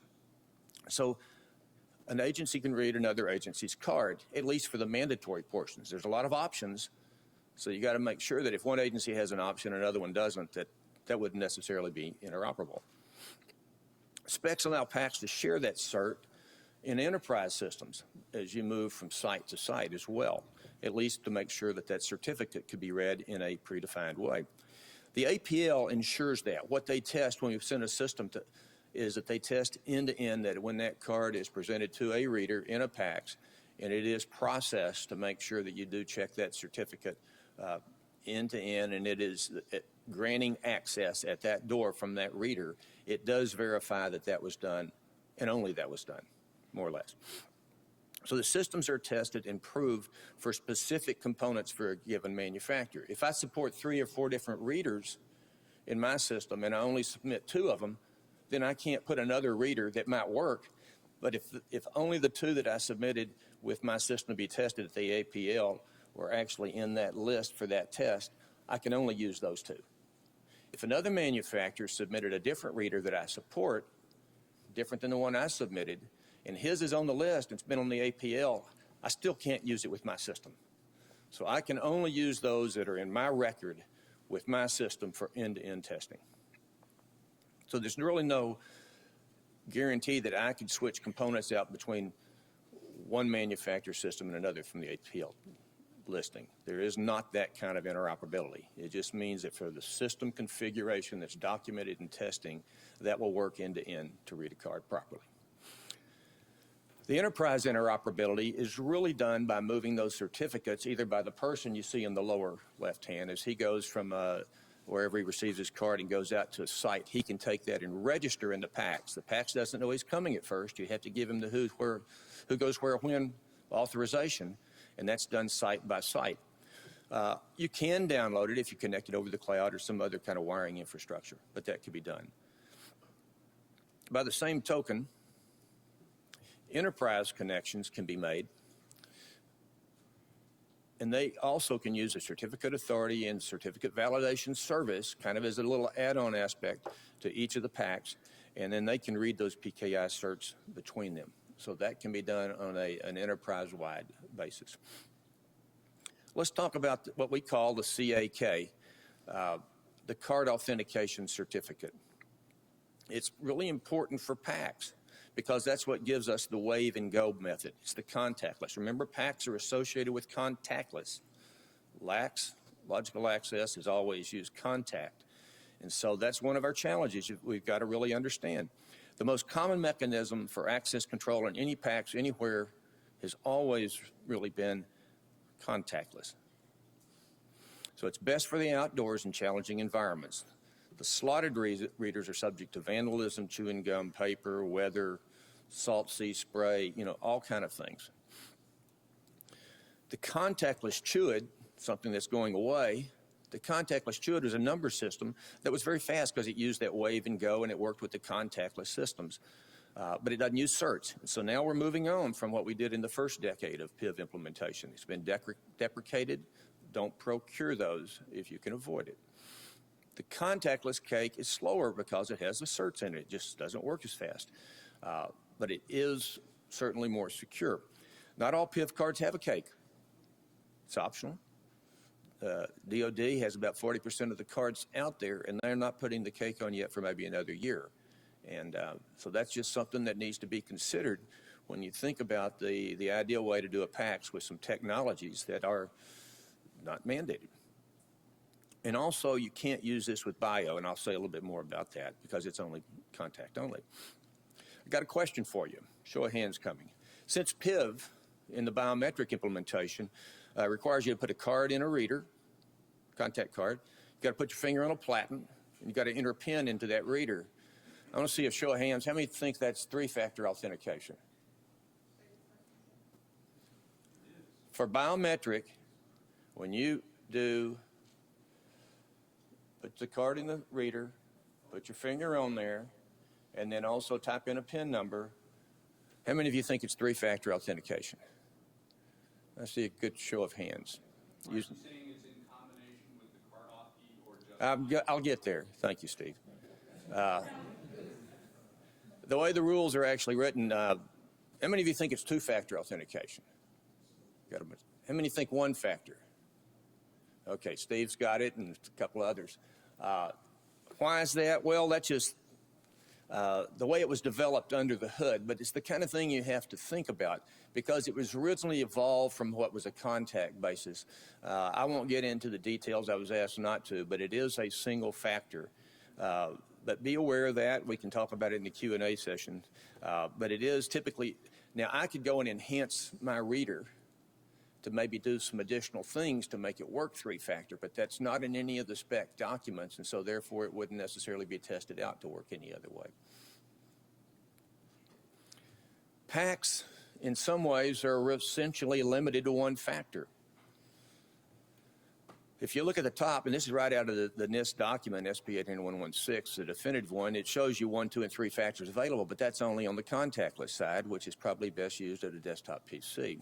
When you're into the it's contact on top. Contactless, you probably can't see it below, but it's really just saying there's nothing but one-factor authentication mechanisms.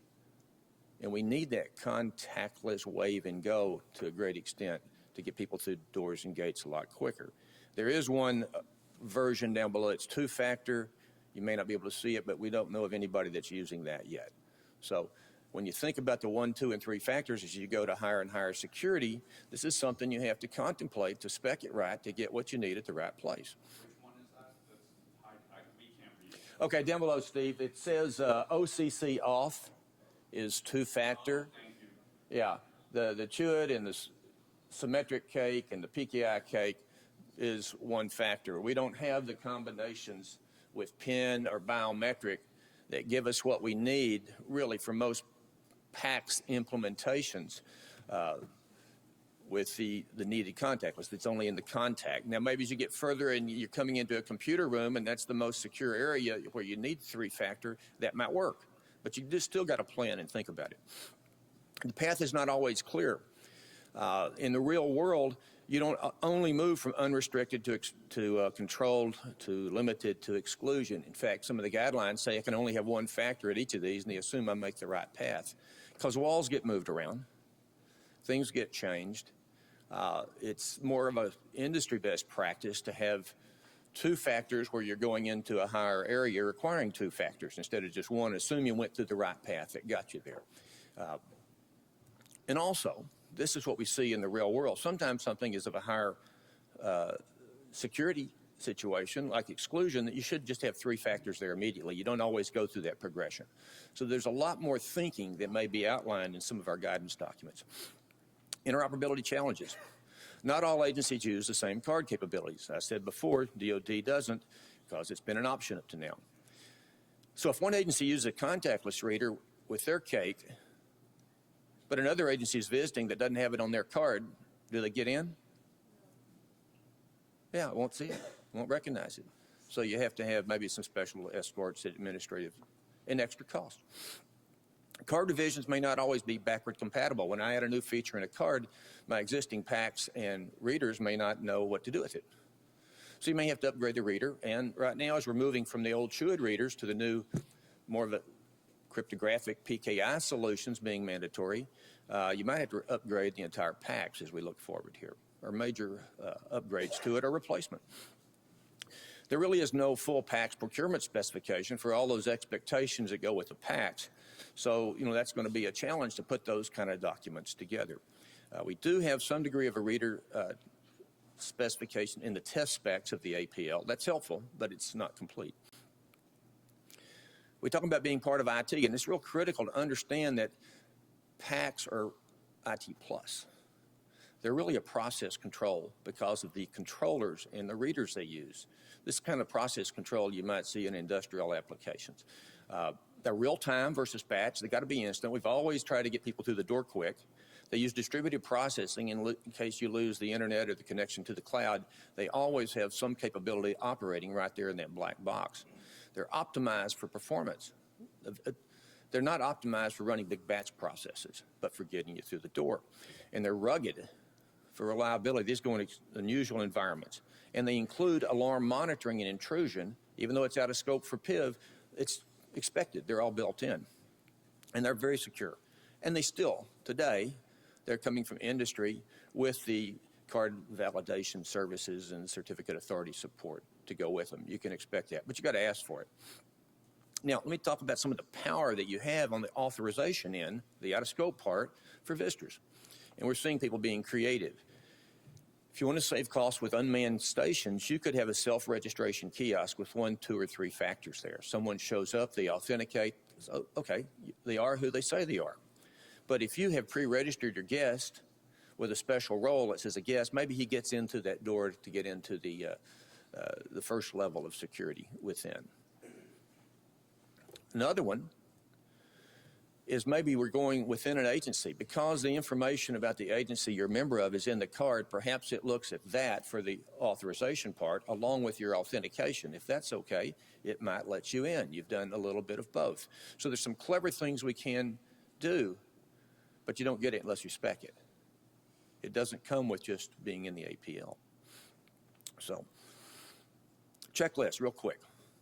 Start by defining your security system's objectives. That's the output, starts with the input. Do a risk management assessment. Then think about the volumes you're trying to protect, because there's a lot of different pathways to get in. Assign a level of protection required to each area or volume, each perimeter, whether it's uncontrolled, controlled, limited, or exclusion. And then you select the protection that you need for that, not just the readers, but whatever else you need, and whether it's going to be manned or not. That goes into the equation. Meet with your IT folks up front. One of the biggest mistakes we ever make is we don't bring security and IT together until the very end, and then they don't even have a relationship. If we bring them together in the beginning at the site and start working, not just here in the Beltway, but at the site, that solves a lot of problems down the road. They can set goals and policies and determine challenges up front together. They talk about FSMA, which is really a site-specific requirement that they have to meet themselves, and they can do it as a team in any kind of environmental issues. Write the security system specification that's complete for all the PACS expectations. The good news is the GSA schedules have been doing security systems and PACS for a long time. So they've got vendors that know how to do all that, and they have products on that list. So start there, narrow it down by filtering it out for systems that are also on the APL with all the right components that go with that for the component requirements. Then to define the site requirements. What goes where, when? Which kind of reader goes at the 1, 2, 3 factor locations? How do you want it to work operationally? Do you want somebody to be able to get in a door if they've been rejected once or not? So there's a lot of different kind of things that happen. Address how those cards get registered when they first show up. You have to take that card when they authenticate themselves and assign them to a role for where they can go when. That happens on site, and it usually is based on site policy. So you'll have to work that into the spec if you want to get that in the bid. Establish your acceptance criteria. That should come first, right with the risk management, so that now you can test against what it was that you wanted to achieve. And then you issue the procurement documents. So your takeaways. Security is why you procure PACS. If you want security, you need to spec it. Being on the APL is not enough because security is out of scope. Thank you.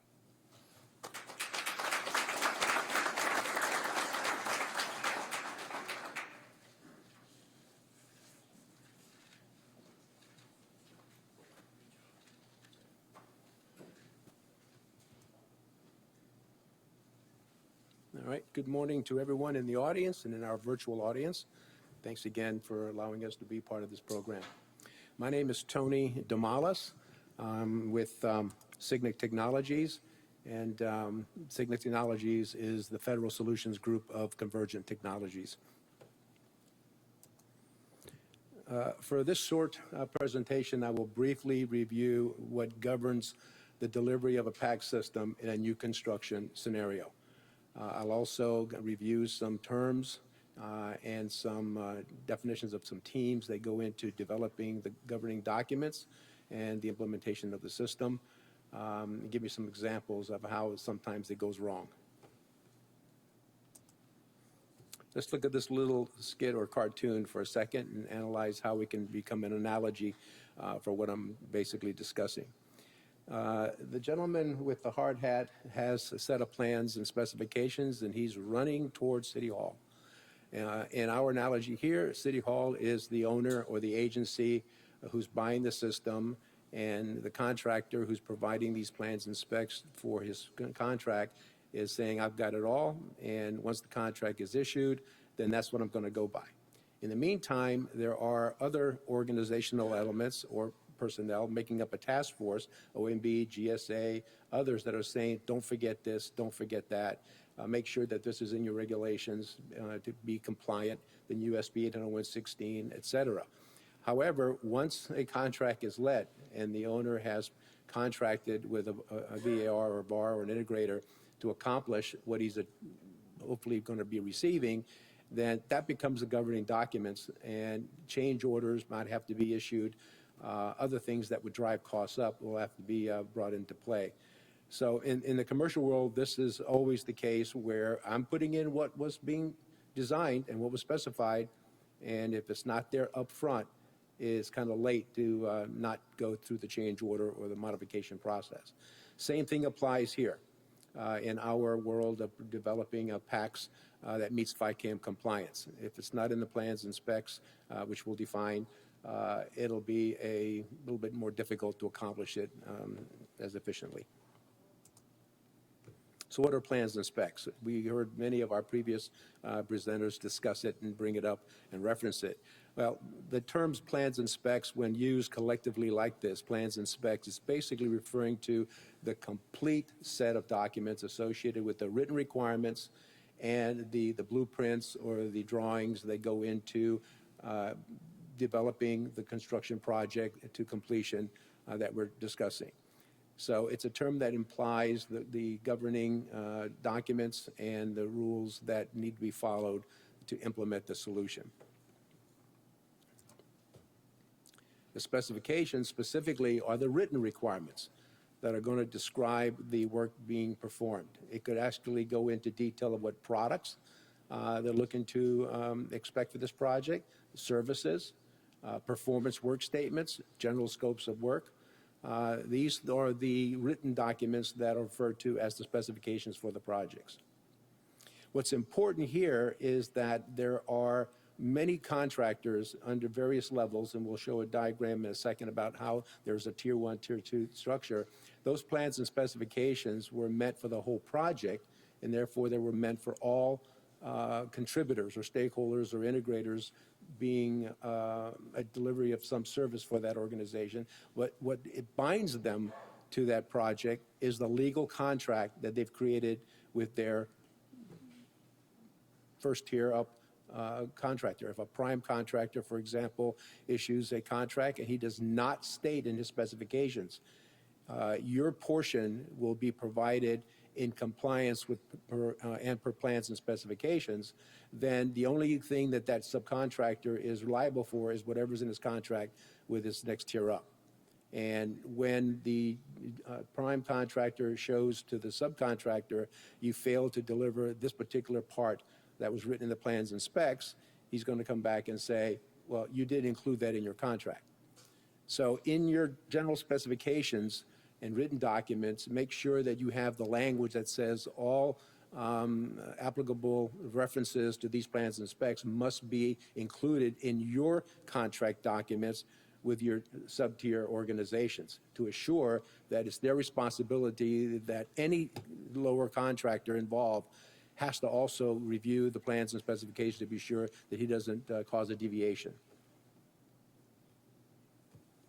The term per plans and specifications is a very, very common term that we have in our industry. It's kind of like a two-edged sword. And in one sense, it's a very good catch-all phrase. Just do it according to plans and specifications. And the negative of that is that many, many details in the plans and specifications are sometimes ignored. They might be considered irrelevant or not necessarily applicable for this project. But at the same time, those that do take it seriously add costs to cover those details that other contractors may say not applicable. So you're in the process of trying to compare bid responses, apples and apples, and the pricing are different. And some of the cause for that is one person integrated the details of those plans and specifications to his project. Others looked at it at a very, very high level, knew generally what they were trying to do, but didn't necessarily include those things that he thought were not necessarily applicable. So per plans and specifications is a two-edged sword. It covers you, but it could also create some costs associated with covering all those bases that you may or may not have wanted, in your project to keep the costs down. So make sure that what you provide is necessary and applicable. Anything excess and later the term per plans and specs apply, then they're going to have to be included and covered somehow. What puts together the solution that we call plans and specifications and the design team that creates that?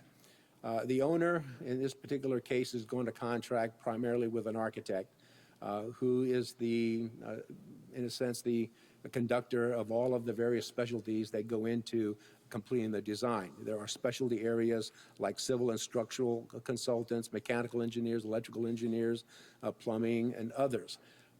What I wanted to kind of point out here is that we are now implementing new systems that subject matter experts may or may not have had an opportunity to participate. So where in this particular typical hierarchy diagram for consultants is there a consultant for ICAM or FICAM? Does the architect know what it's all about? Does the electrical engineer know what it's all about? There's no requirements. The only real requirements is the certification that is requested for those that configure and implement the system, which generally comes into play at the implementation stage of the project. When a tech goes out to do the final turn on, they usually send out the CSEIP engineer that's certified to configure that system. But how do we know that that system that he's about to integrate and configure has all the right components? That begins again in the design stage. And when it was submitted for approval, did it bypass certain key elements so it got its rubber stamp approved, but yet there's some ICAM or FICAM faults in that set of documents. So knowing that that happens in the real world, I've seen my share of it, and I've been doing security and access control for about 45 years, and I've seen a lot. The example of an RCDD is introduced here, and in one of my last slides, I'll go into a little bit more of that. But an RCDD is a registered communications distribution designer.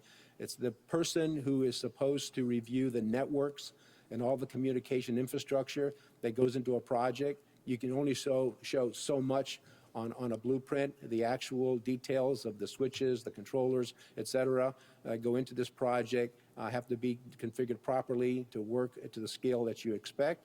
And as a consequence, a subject matter expert in that field is required to review that and put his stamp on it. And the DoD actually references this, and I'll show that in the last slide, where they expect it for every one of their DoD projects for unified construction is required to provide an RCDD certified submission for that communication package.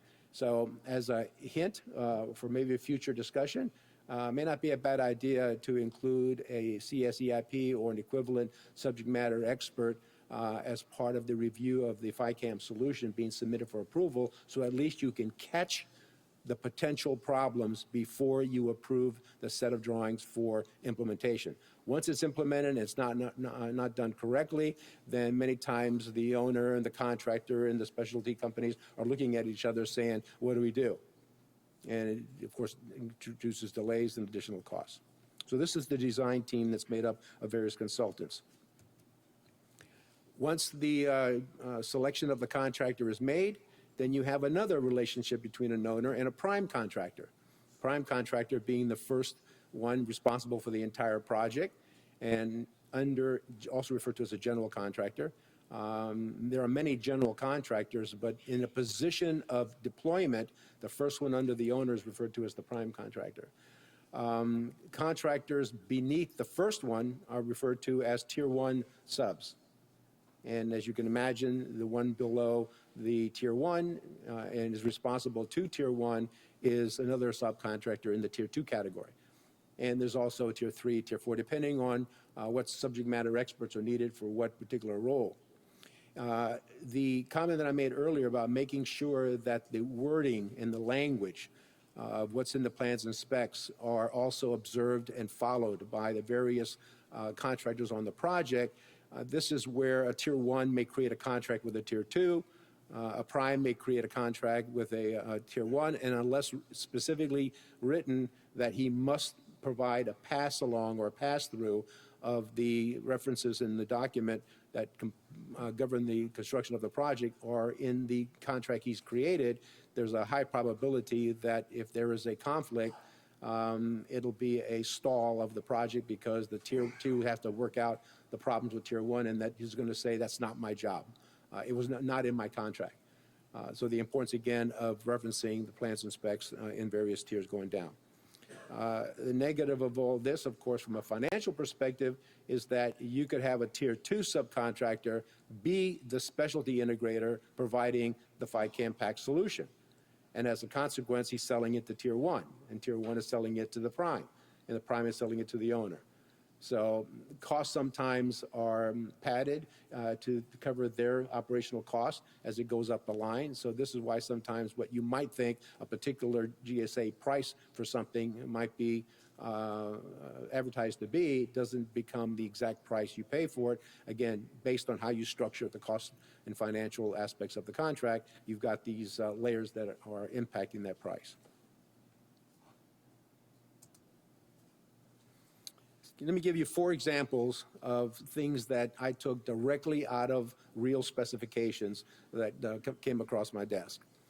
The first one quotes, FIPS 201 readers shall be able to read, but not be limited to DeskFire and iClass cards. In short, this is not an accurate statement because FIPS 201 readers are not necessarily designed to be FICAM compliant while reading DeskFire and iClass cards. So speaking for an integrator, how am I supposed to bid this job?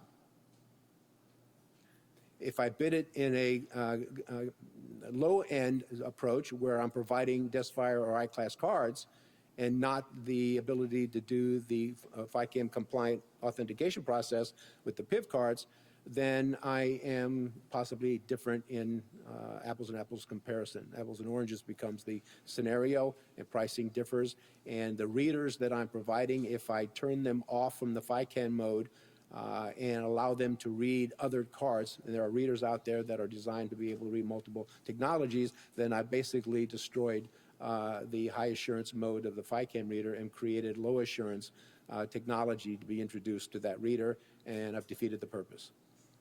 So the alternative there, I won't take the time to read it, but I give you some alternative language there that could be appropriate for a FIPS 201 reader and how it's supposed to react with a PIV card. Point 2, the required personal identity verification assurance level at each door shall be a mixture of little or no confidence. Obviously, it's referring to a Chew-it-only type reader and some confidence implying a PKI, K certificate, with the ability to require a PIN as a second factor at certain doors. Not realizing, of course, because he's not kept up to date with his plans and specification language, Chew-it authentication has been deprecated. And by asking for a little or no confidence, then the achievement of high assurance packs, which means incorporating the certificate, challenge, response, so forth, is defeated. Again, some alternative language is written below that kind of address this particular scenario. And there is some language that's recommended by GSA, and this particular part came from that. Number 3, another quote, the contractor will install a cipher lock on secure doors as designated in attachment. The CABA ePlex 5800 series FIPS 201 electronic push-button lock will be utilized. Of course, this is being in the spec is basically saying you will use this. But yet, in the earlier terminology of the spec, it says you shall have a compliant system. So what is an integrator to do? It's a catch-22. We know that all Chew-it readers have been deprecated and no longer on the APL. So again, some homework wasn't done properly, and the integration effort is going to be challenged. Some alternative language is, again, there, similar to the one I gave you, number 1. And the last example, contractors must be certified by the manufacturer and shall hold an HSPD 12 GSA certification as an approved vendor listed on the approved products list, or APL. What's the problem there? Contractors are not part of the GSA APL. It's manufactured products submitted in compliance with all the various documents. discussing FICAM packs, and it's tested accordingly, and contractors are to buy them or use them accordingly, but there is no APL listing that lists contractors. Contractor technicians are certified, not the companies themselves, but the individuals that attained the CSEIP certification, the Security Technology Alliance relationship with GSA, those individuals are certified, and they're on a different type of list. So the APL is for products. The personnel certification for subject matter expertise is something separate. And I provided some alternative language for that. Okay, what are the takeaways from our brief discussion on new construction PACS deployment? Obviously, you have to properly develop the plans and specs, and they should include the appropriate language and procurement language. It should not be conflicting. I gave you several examples where the language was conflicting to what you intended to do. So the opportunity of having the next recommendation, which is having a subject matter expert review that. And the way it normally works is that a contractor bids the job, he obtains the go-ahead to proceed, submits it to the engineering department, they design the solution. The person that may or may not have designed the solution may not have had a certification class yet. He may have overlooked something, and the submittal is prepared. It goes up the line. What I'm suggesting here is that we add one step. Add the opportunity for an internal individual within the organization that has the subject matter expertise for FICAM knowledge, review that solution, and if it was me in this particular case reviewing that for our company, I would take a look at not only the products being chosen, whether or not they're on the APL, how he's configured the solution for FICAM mode, and if I catch any issues, then it'll be corrected before it gets up the line. The problem is when it does go up the line, there's no guarantee that who's reviewing it knows that FICAM expertise, and he will stamp the project approved, and now you have that conflict between, well, you approved it, you have to pay for it, but it's not compliant, but you approved it, and you go back and forth. And this is where the small print comes into play, and the passing down of the terms of the contract to the various tiers, and it'll come into support. And then lastly, consider looking for evidence of qualified and or registered personnel certifying the job.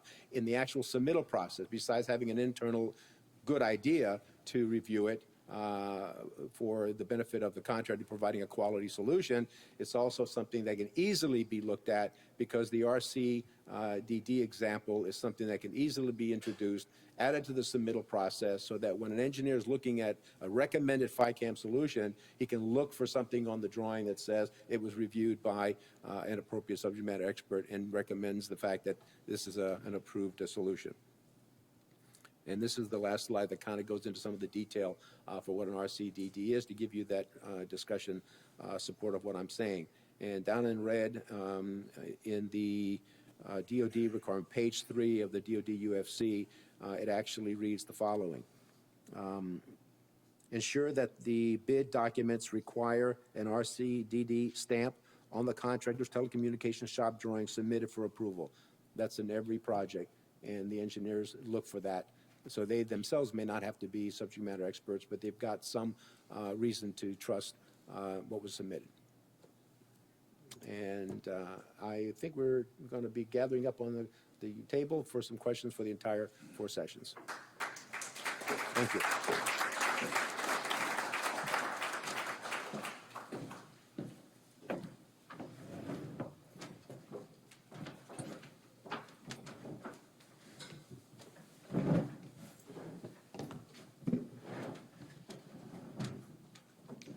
Got that blinding light and make us tell the truth one way or the other.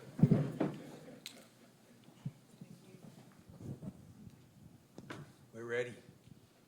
Oh, I gotta start. Hit it, Steve.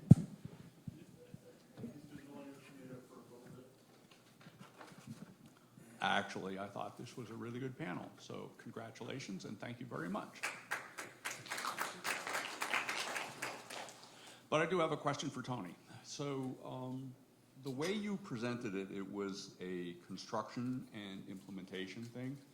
And one of the things that I believe we're trying to get away from as we talk about it as an IT solution is to get away from this notion that when you build a building, that's when you build your PACS, okay, or your access control environment. Do you have any recommendations on how to mitigate the risk that these systems are going to change every 2 to 5 years? And how do we reduce the risk of you're locked in, you can't change because the wiring's wrong, your reader infrastructure's wrong. I don't know. I mean, pick a few things, but I think you understand what I'm trying to get at. It shouldn't be tied explicitly to the construction project of the building anymore. So can you help me understand? Sure. There's certain things that we could do to address that in a positive way, and there are other things that we're simply stuck with. The A&E in the construction industry has been around for many, many years. There are thousands of contractors that are trained to do same things day in, day out, and when you tell them FICAM, they'll say, go away. I don't know what you're talking about. That's not what I'm interested in. My job is to do it per quote, per plans and specs. So every contractor that you will visit on a job doing a construction project will look at the plans and specs as the governing documents. That's the Bible for them. They're going to follow that. And if you say anything that is a good idea, you should consider this. It's important that. Anything you say, they're going to say, show me where it is in the plans and specs. If you cannot show them in the plans and specs, they're going to say, that's out of scope. That's not what I'm here to do. If you want to present something, go to the owner, go to the architect and engineer, and if he wants to accept that, he can then incorporate it into a modification or a change order, and then it becomes part of his responsibility to implement it. So that's, from an overall perspective, what you cannot do once the project is underway. What you could do to plan for that expansion is to design the solution with migration and upgrades in mind. For example, the conduit system that goes in, the cabling infrastructure that can go in, can be designed with the type of cable that can support multiple technologies. For example, today you can write a specification that can support WEGAN. WEGAN is a one-way communication, legacy technology, been around for many, many years, but it cannot support the two-way communication necessary for PKI challenge response. But there is cabling that can be specified in the project that can operate WEGAN technology, and then if it gets migrated later, it can operate RS-45 for OSP communication, OSTP. So as a consequence of thinking ahead, you can plan the implementation so that it can grow and upgrade without rip and replace. That's part of a migration strategy and a future-proofing scenario that unfortunately has to start with the architect and the engineers and the subject matter experts saying, this is what I want, do it. Otherwise, what ends up happening sometimes is the engineer puts in an empty conduit system. So the electrical contractor on the job puts in an empty conduit system, sized appropriately, turns the project over to the owner, and then the owner negotiates his own agreements with the systems integration people that provide the FICAM, and now they're using the empty conduit system to provide a separate, outside of the contract scope implementation. That's another way of doing it, but adds time to the project. Hope I answered your question, Steve.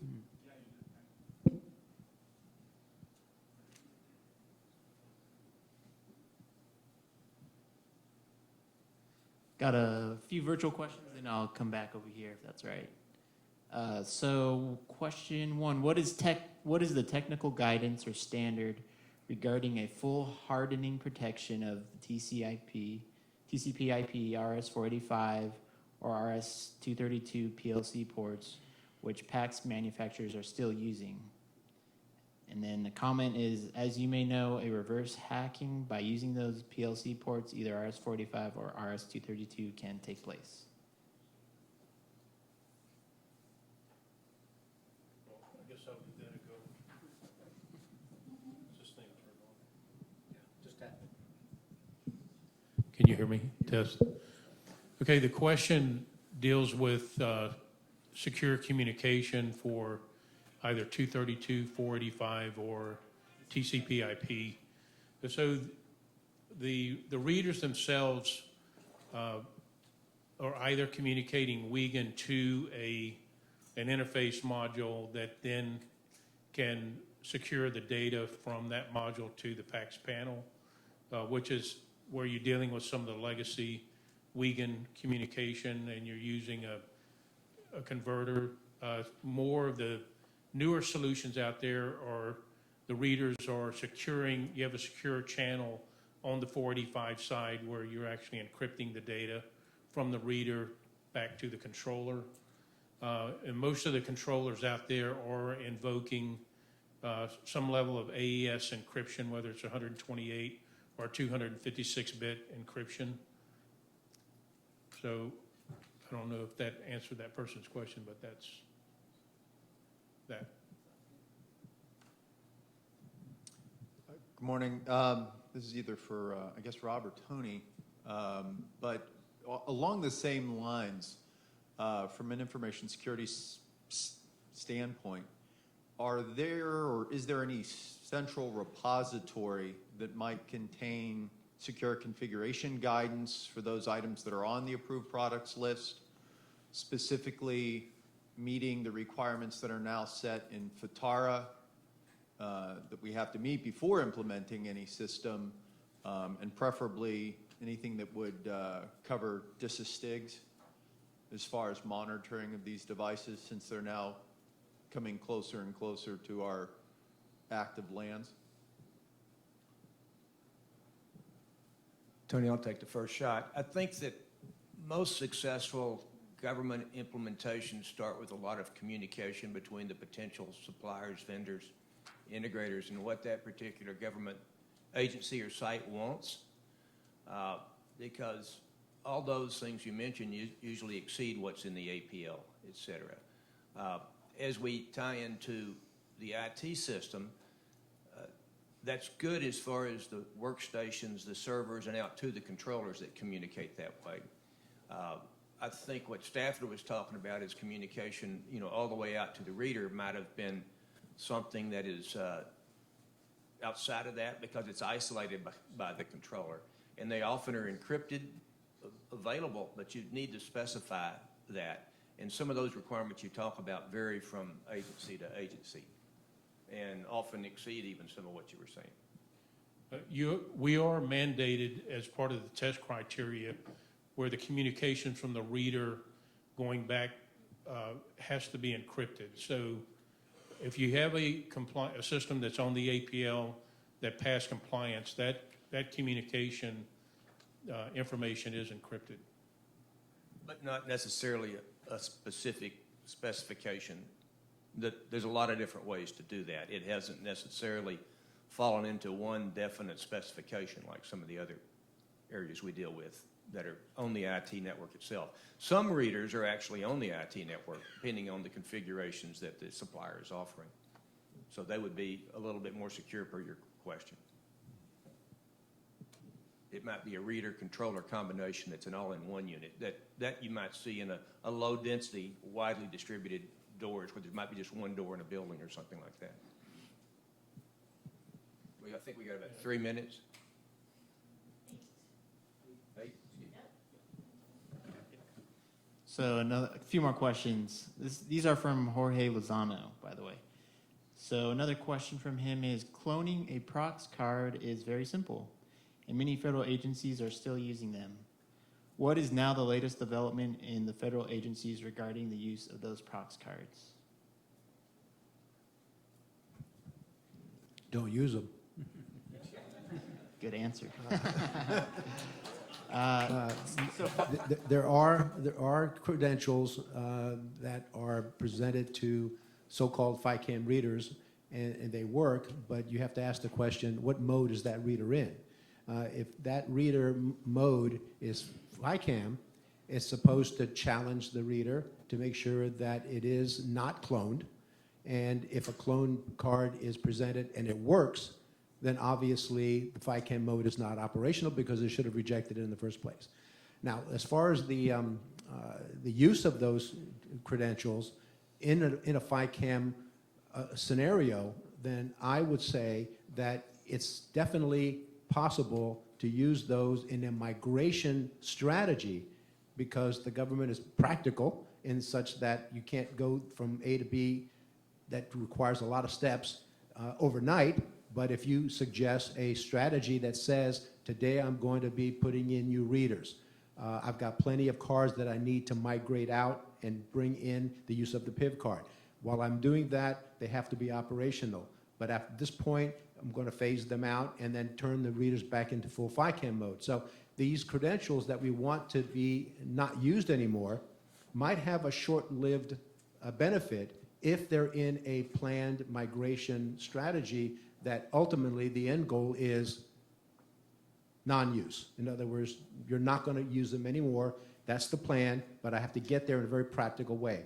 If there's a twisting of that language to say, that's all I have, that's what I'm going to use, then obviously you're going to be fighting City Hall in that sense, because you're not achieving the goal of high assurance if you tend to use an APL listed system in a non-FICAM way. And I have another presentation later on today that goes into more of this particular topic, avoiding an APL listed system becoming a non-compliant implementation, that I'll go over some of these things. To add what Tony was saying, the false sense of security is not just on prox cards, and this is why a free read of the CHUIT is no longer being allowed. You can also clone a PIV credential and be able to replay that number back to a reader that's not doing a challenge response. So just because you have PIV cards and you have readers that are compliant, unless you have an end-to-end implemented solution where you're doing the challenge response, then you still are vulnerable.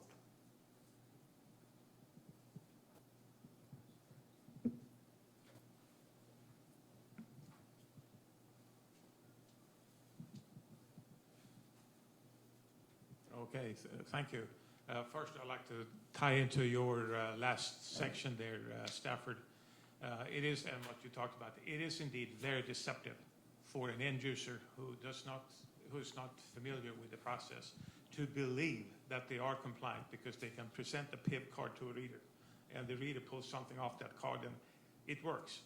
To someone who is not initiated with the details on how it works, says, "Oh, we're compliant. This was a piece of cake. What's all the fuss about?" That's a false sense of security, and it leaves a wide attack vector for an adversary. I'd like to tie back to what you stated in your sessions here also. And we started here with you that dealt with some field configuration that was done by someone who did not understand quite what they were doing. And there was also another session here from Rob, where you said that readers and certificate validation systems are tested as one, and that security is out of scope. There are some guides where you can find a list of people, a list of equipment, and a list of certified people. That's on the adminmanagement.gov website. Try to do it right the first time. Use both. Second, the readers that have been made or tested successfully as an end-to-end solution are on the APL. And there is an ordering guide on GSA.gov that talks about what has been certified as a complete end-to-end system and evaluated by the GSA evaluation program. And it also has language that covers what you said, the security functions, door contacts, door locks, video integration, and so on and so forth. And it is a template type format, so contracting officers, you out there in the contracting profession, there is a tool there for you to use. That's a template. You can use what you want, take away what you don't want, and paste in what you need. And that is on the GSA.gov website. Thank you. There's a question back here, I believe. One last.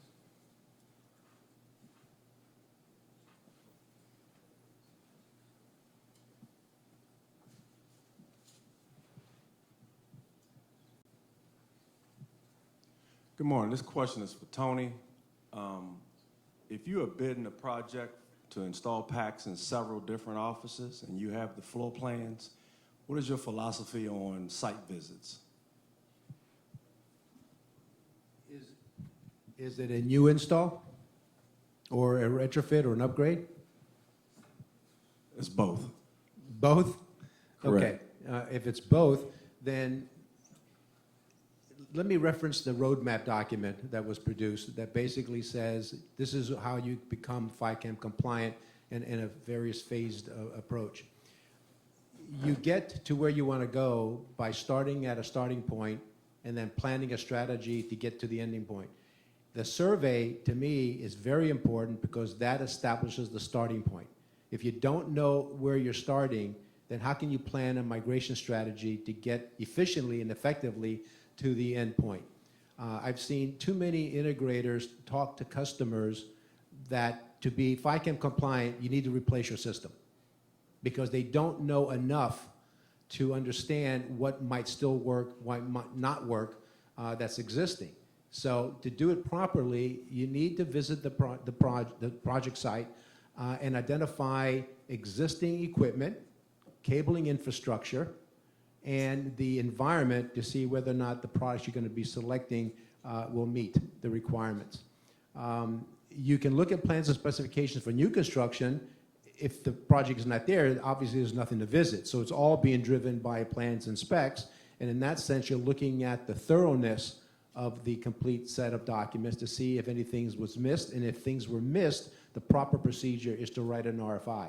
In other words, write a request for information or a question up the line to identify what you cannot see. So you're really doing a survey without going there for new construction if you do your homework first. For those that are existing, again, I would strongly recommend identifying either by a survey what's there or asking a lot of detailed questions and having them written back to you with answers so you can identify what the starting point is, what you intend to reuse, what you tend to replace, and in what order to get to the target goal. Outstanding. Thank you all so very much. Panel, just outstanding. So much for us to chew on. Hey, speaking of chewing, why don't we withdraw for an hour, replenish our studio audience, and those of you online, we will join back together at 12:50 p.m. Eastern Daylight Time.